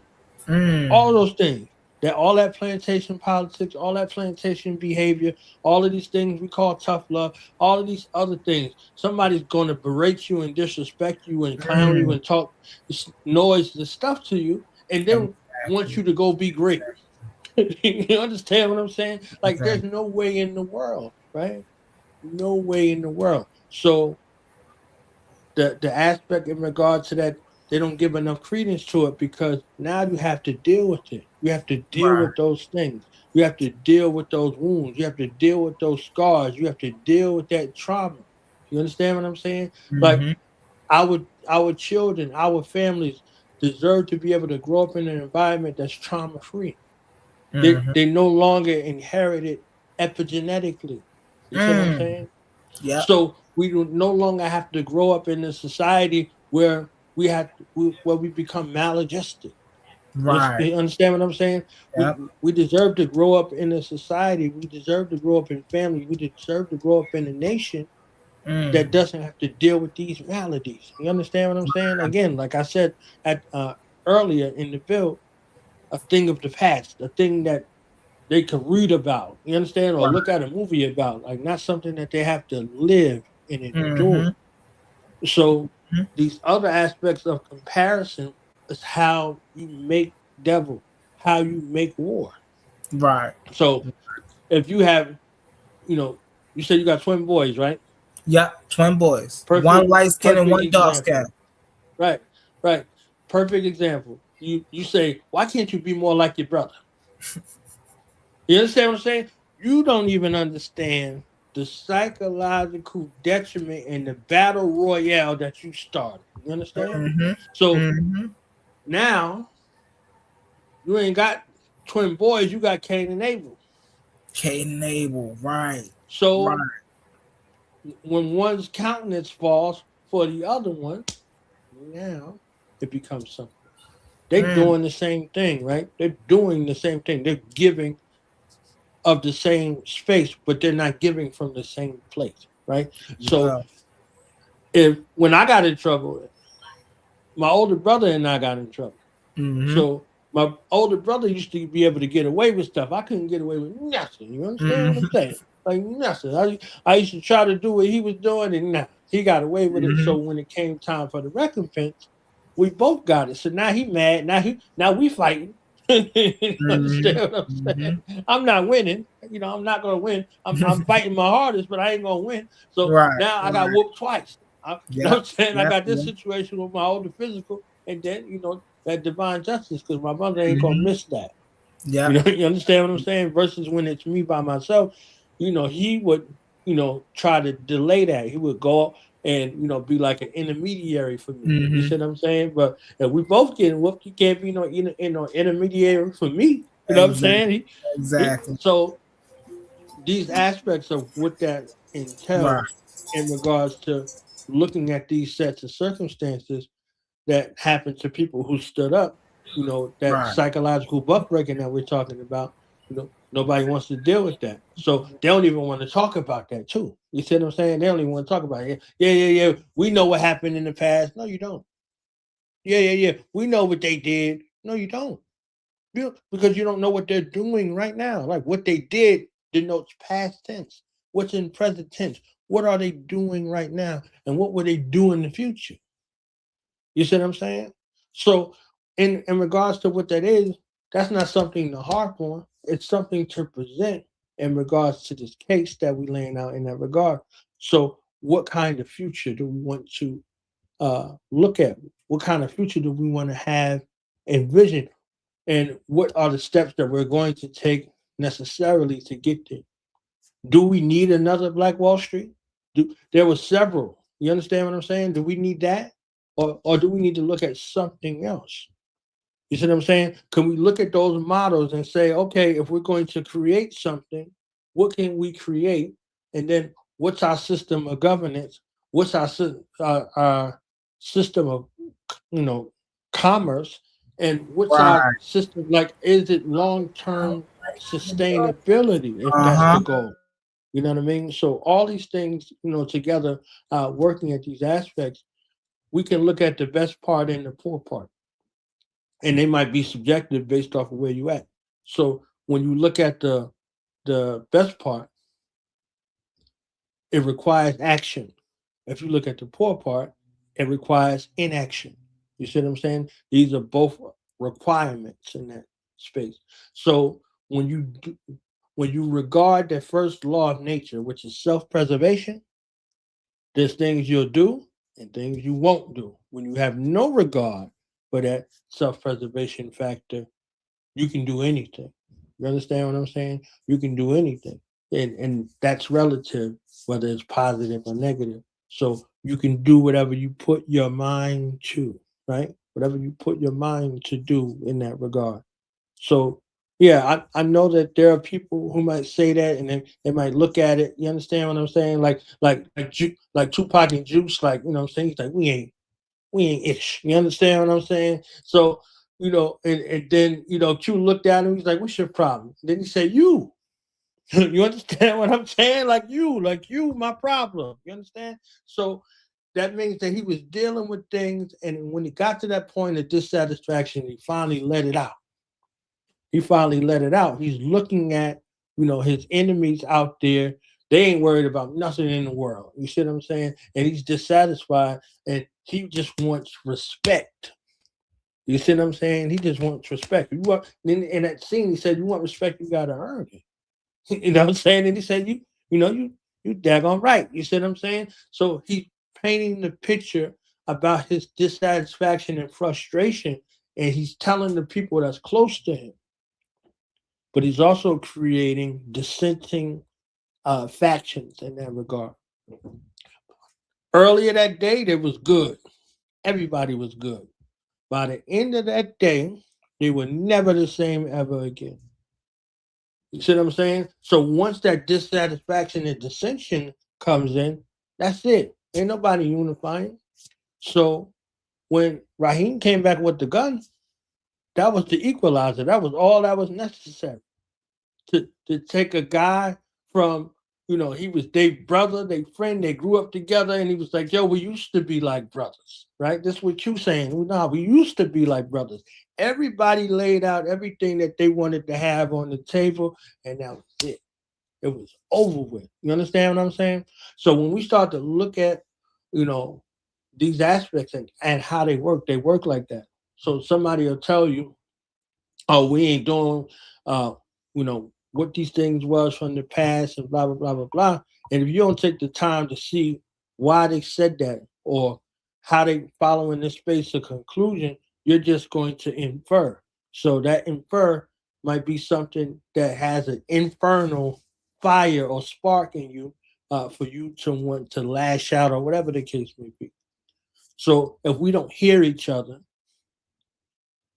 we're not communicating. You see what I'm saying? I call it God muning in that regard. We God mune. We ain't conning nobody. You see what I'm saying? We ain't having no conversation. We having God conversation. You see what I'm saying? We dealing with that divine mind from one divine mind to the other one. Again, unless you're talking to somebody who a fool. You understand what I'm saying? And the fool is the twin of the wise. So, you know, they could be foolish. And if you're engaging with them in that regard, they're gonna bring the fool out of you, whether you wise or not. You see what I'm saying? So that's their job. So the last thing I'll say, you know, in regards to that is when you're dealing with symptom analysis versus root cause analysis, it's something completely different. You know, when you go to the doctors, their job is to suppress symptoms. You got a headache? Okay, take this. You won't have a headache. The pain is a reminder or an indicator, like a check engine light. Something is Right. wrong. It ain't the headache. You understand what I'm saying? Something is wrong with one of them key systems of your body that needs your attention. So your body, like, yo, fam, something wrong with me. You need to figure that Right. out. You understand what I'm saying? So not the symptoms as they present, a a complete diagnostic check Mm-mm. of the body. You see what I'm saying? The doctor not giving you that. They're gonna run some tests Yep. and they're Yep. going to Yep. experiment and they're going to practice on you. You understand what I'm saying? Yep. Yep. All of Yep. that's there. So when we're able to add on with one another and build with one another and hear each other's perspectives and hear each other out and where they're coming from, Mm-hmm. then that becomes something harmonious Exactly. versus something detrimental. Most definitely. Most definitely. We're gonna get one more word from our sponsors, and then I'm gonna say my closing remarks, and then we're gonna, end the closing remarks with the elder knowledge born Allah, and then we're gonna play our song, and then we're gonna get out of here, family. Let's get into it. Let's pause the noise for a second, because if you're still here right now, you're already different. Not everyone gets this. Not everyone understands real debate, real scholarship, real intellectual smoke. But you do. This is Coliseum of Arguments. This is Titans Debate League. And what happens here doesn't survive on algorithms. It survives on the people who believe in it. When you support through Cash App, you're not just donating. You're fueling the arena. You're the reason we can bring in high-level guests. You're the reason we keep unbiased judges. You're the reason these debates stay sharp, fair, and uncompromised. This platform is built by thinkers, sustained by supporters, protected by the ones who know value when they see it. If this show has ever sharpened your mind, has ever entertained you, or has ever challenged what you thought you knew, then Cash App is how you say, keep this going. Not everyone contributes, but the ones who do, they're part of what makes this real. Coliseum of Arguments, Titans Debate League, powered by the people who get it.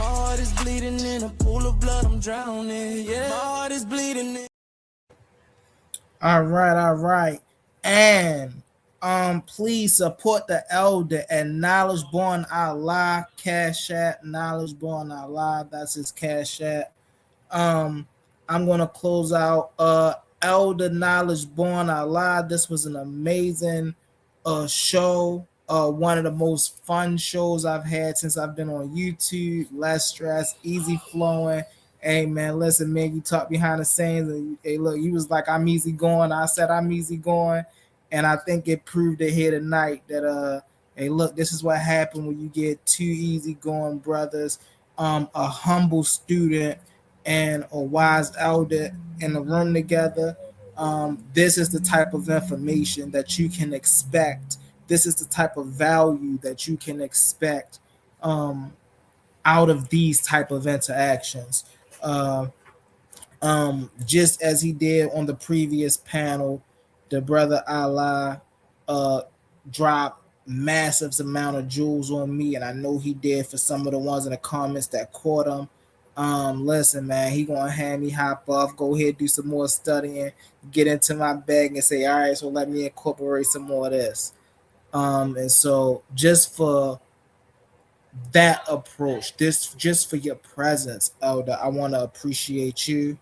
And I thank you for even coming up, even agreeing to it. I want to appreciate Brother A1 once again for just giving me the platform to allow humble to be humble. You know what I'm saying? One thing I could say about the boss man is he's very hands off. He like, hey, listen, I trust you to go out there and do your thing.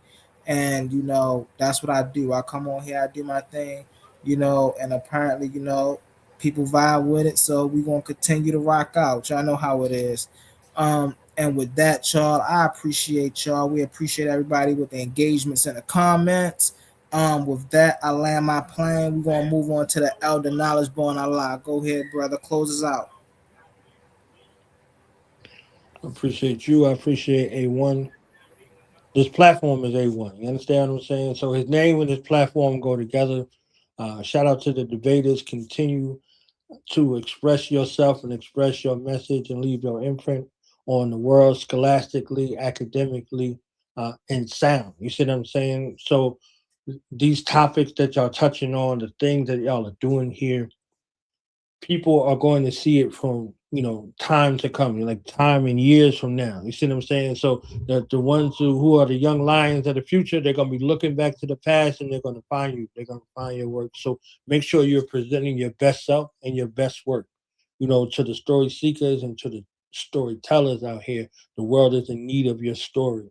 The world is in need of your story. Your message matters just like your life matters. Your life becomes your light. And then that message is an extension of that light in that life. So being the best ambassadors of your bloodline, the best ambassadors of your future. So think about your children's children, as we were talking about earlier in regards to inheritance. What are you leaving behind for the people who are coming after you to glean from, to pick up from? You understand what I'm saying? And I got mad love and respect for you, Brother Humble. You see what I'm saying? Like, this was amazing. You see what I'm saying? This was amazing. And, I would love to come back, you know what I mean? And, continue to build, continue to add on. And, shout out to your audience and shout out to the people. You see what I'm saying? So you A1, shout out to A1. This is A1. And, the people who tuning in and will tune in, they're A1 as well. So Most thank you for the opportunity. Let's get ahead and real quick to get my books. Voices of the Diaspora ebook series, all 13 books. I'm putting this in the chat now so you can get those books to be able to, help me in my efforts to continue on in filming. You see what I'm saying? In filming, this docuseries, this web series, all of these things that we're looking to do and continuing to grow from that aspect. You can find me on Do Knowledge Radio. You can find me on social media at Knowledge Won't Allow on Instagram, at Knowledge Won't Allow 357, and Knowledge Won't Allow or Do Knowledge Radio on Facebook. Reach out to me if you're looking to share your story. I know our brother Humble, he's gonna come through on the platform. And A1 gonna come through on the platform, and we're gonna continue to build and continue to collaborate. Most definitely. Please support the elder. Listen, amazing work. If you don't, here's what I'm gonna say before we close out. If you are a young individual that is looking for a solid foundation because you didn't come from a solid foundation, please pick up this elder's book. This elder's book would give you a sense of what that foundation looked like. So, and it's practical information. It's not something you gotta wait for. It's not something you gotta hope for. It's something that you can start applying to your life today to start improving your life for tomorrow. So most definitely go pick up the elder's book. And with that, y'all, we're gonna close it out. Let's get into it. Family all around me.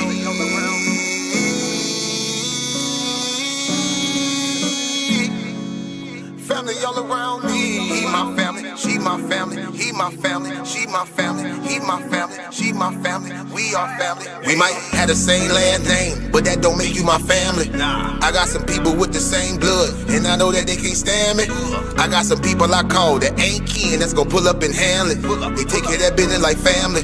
We come from them trenches like family. They talking, you listen, that's family. They don't tell your business, that's family. They calling your phone, coming looking for you. They say that you missing, that's family. They don't need permission, that's family. When you hurt, they get feeling, that's family. Let them come while you're cheering, that's family. Let them come when you living, that's family. Family all around me.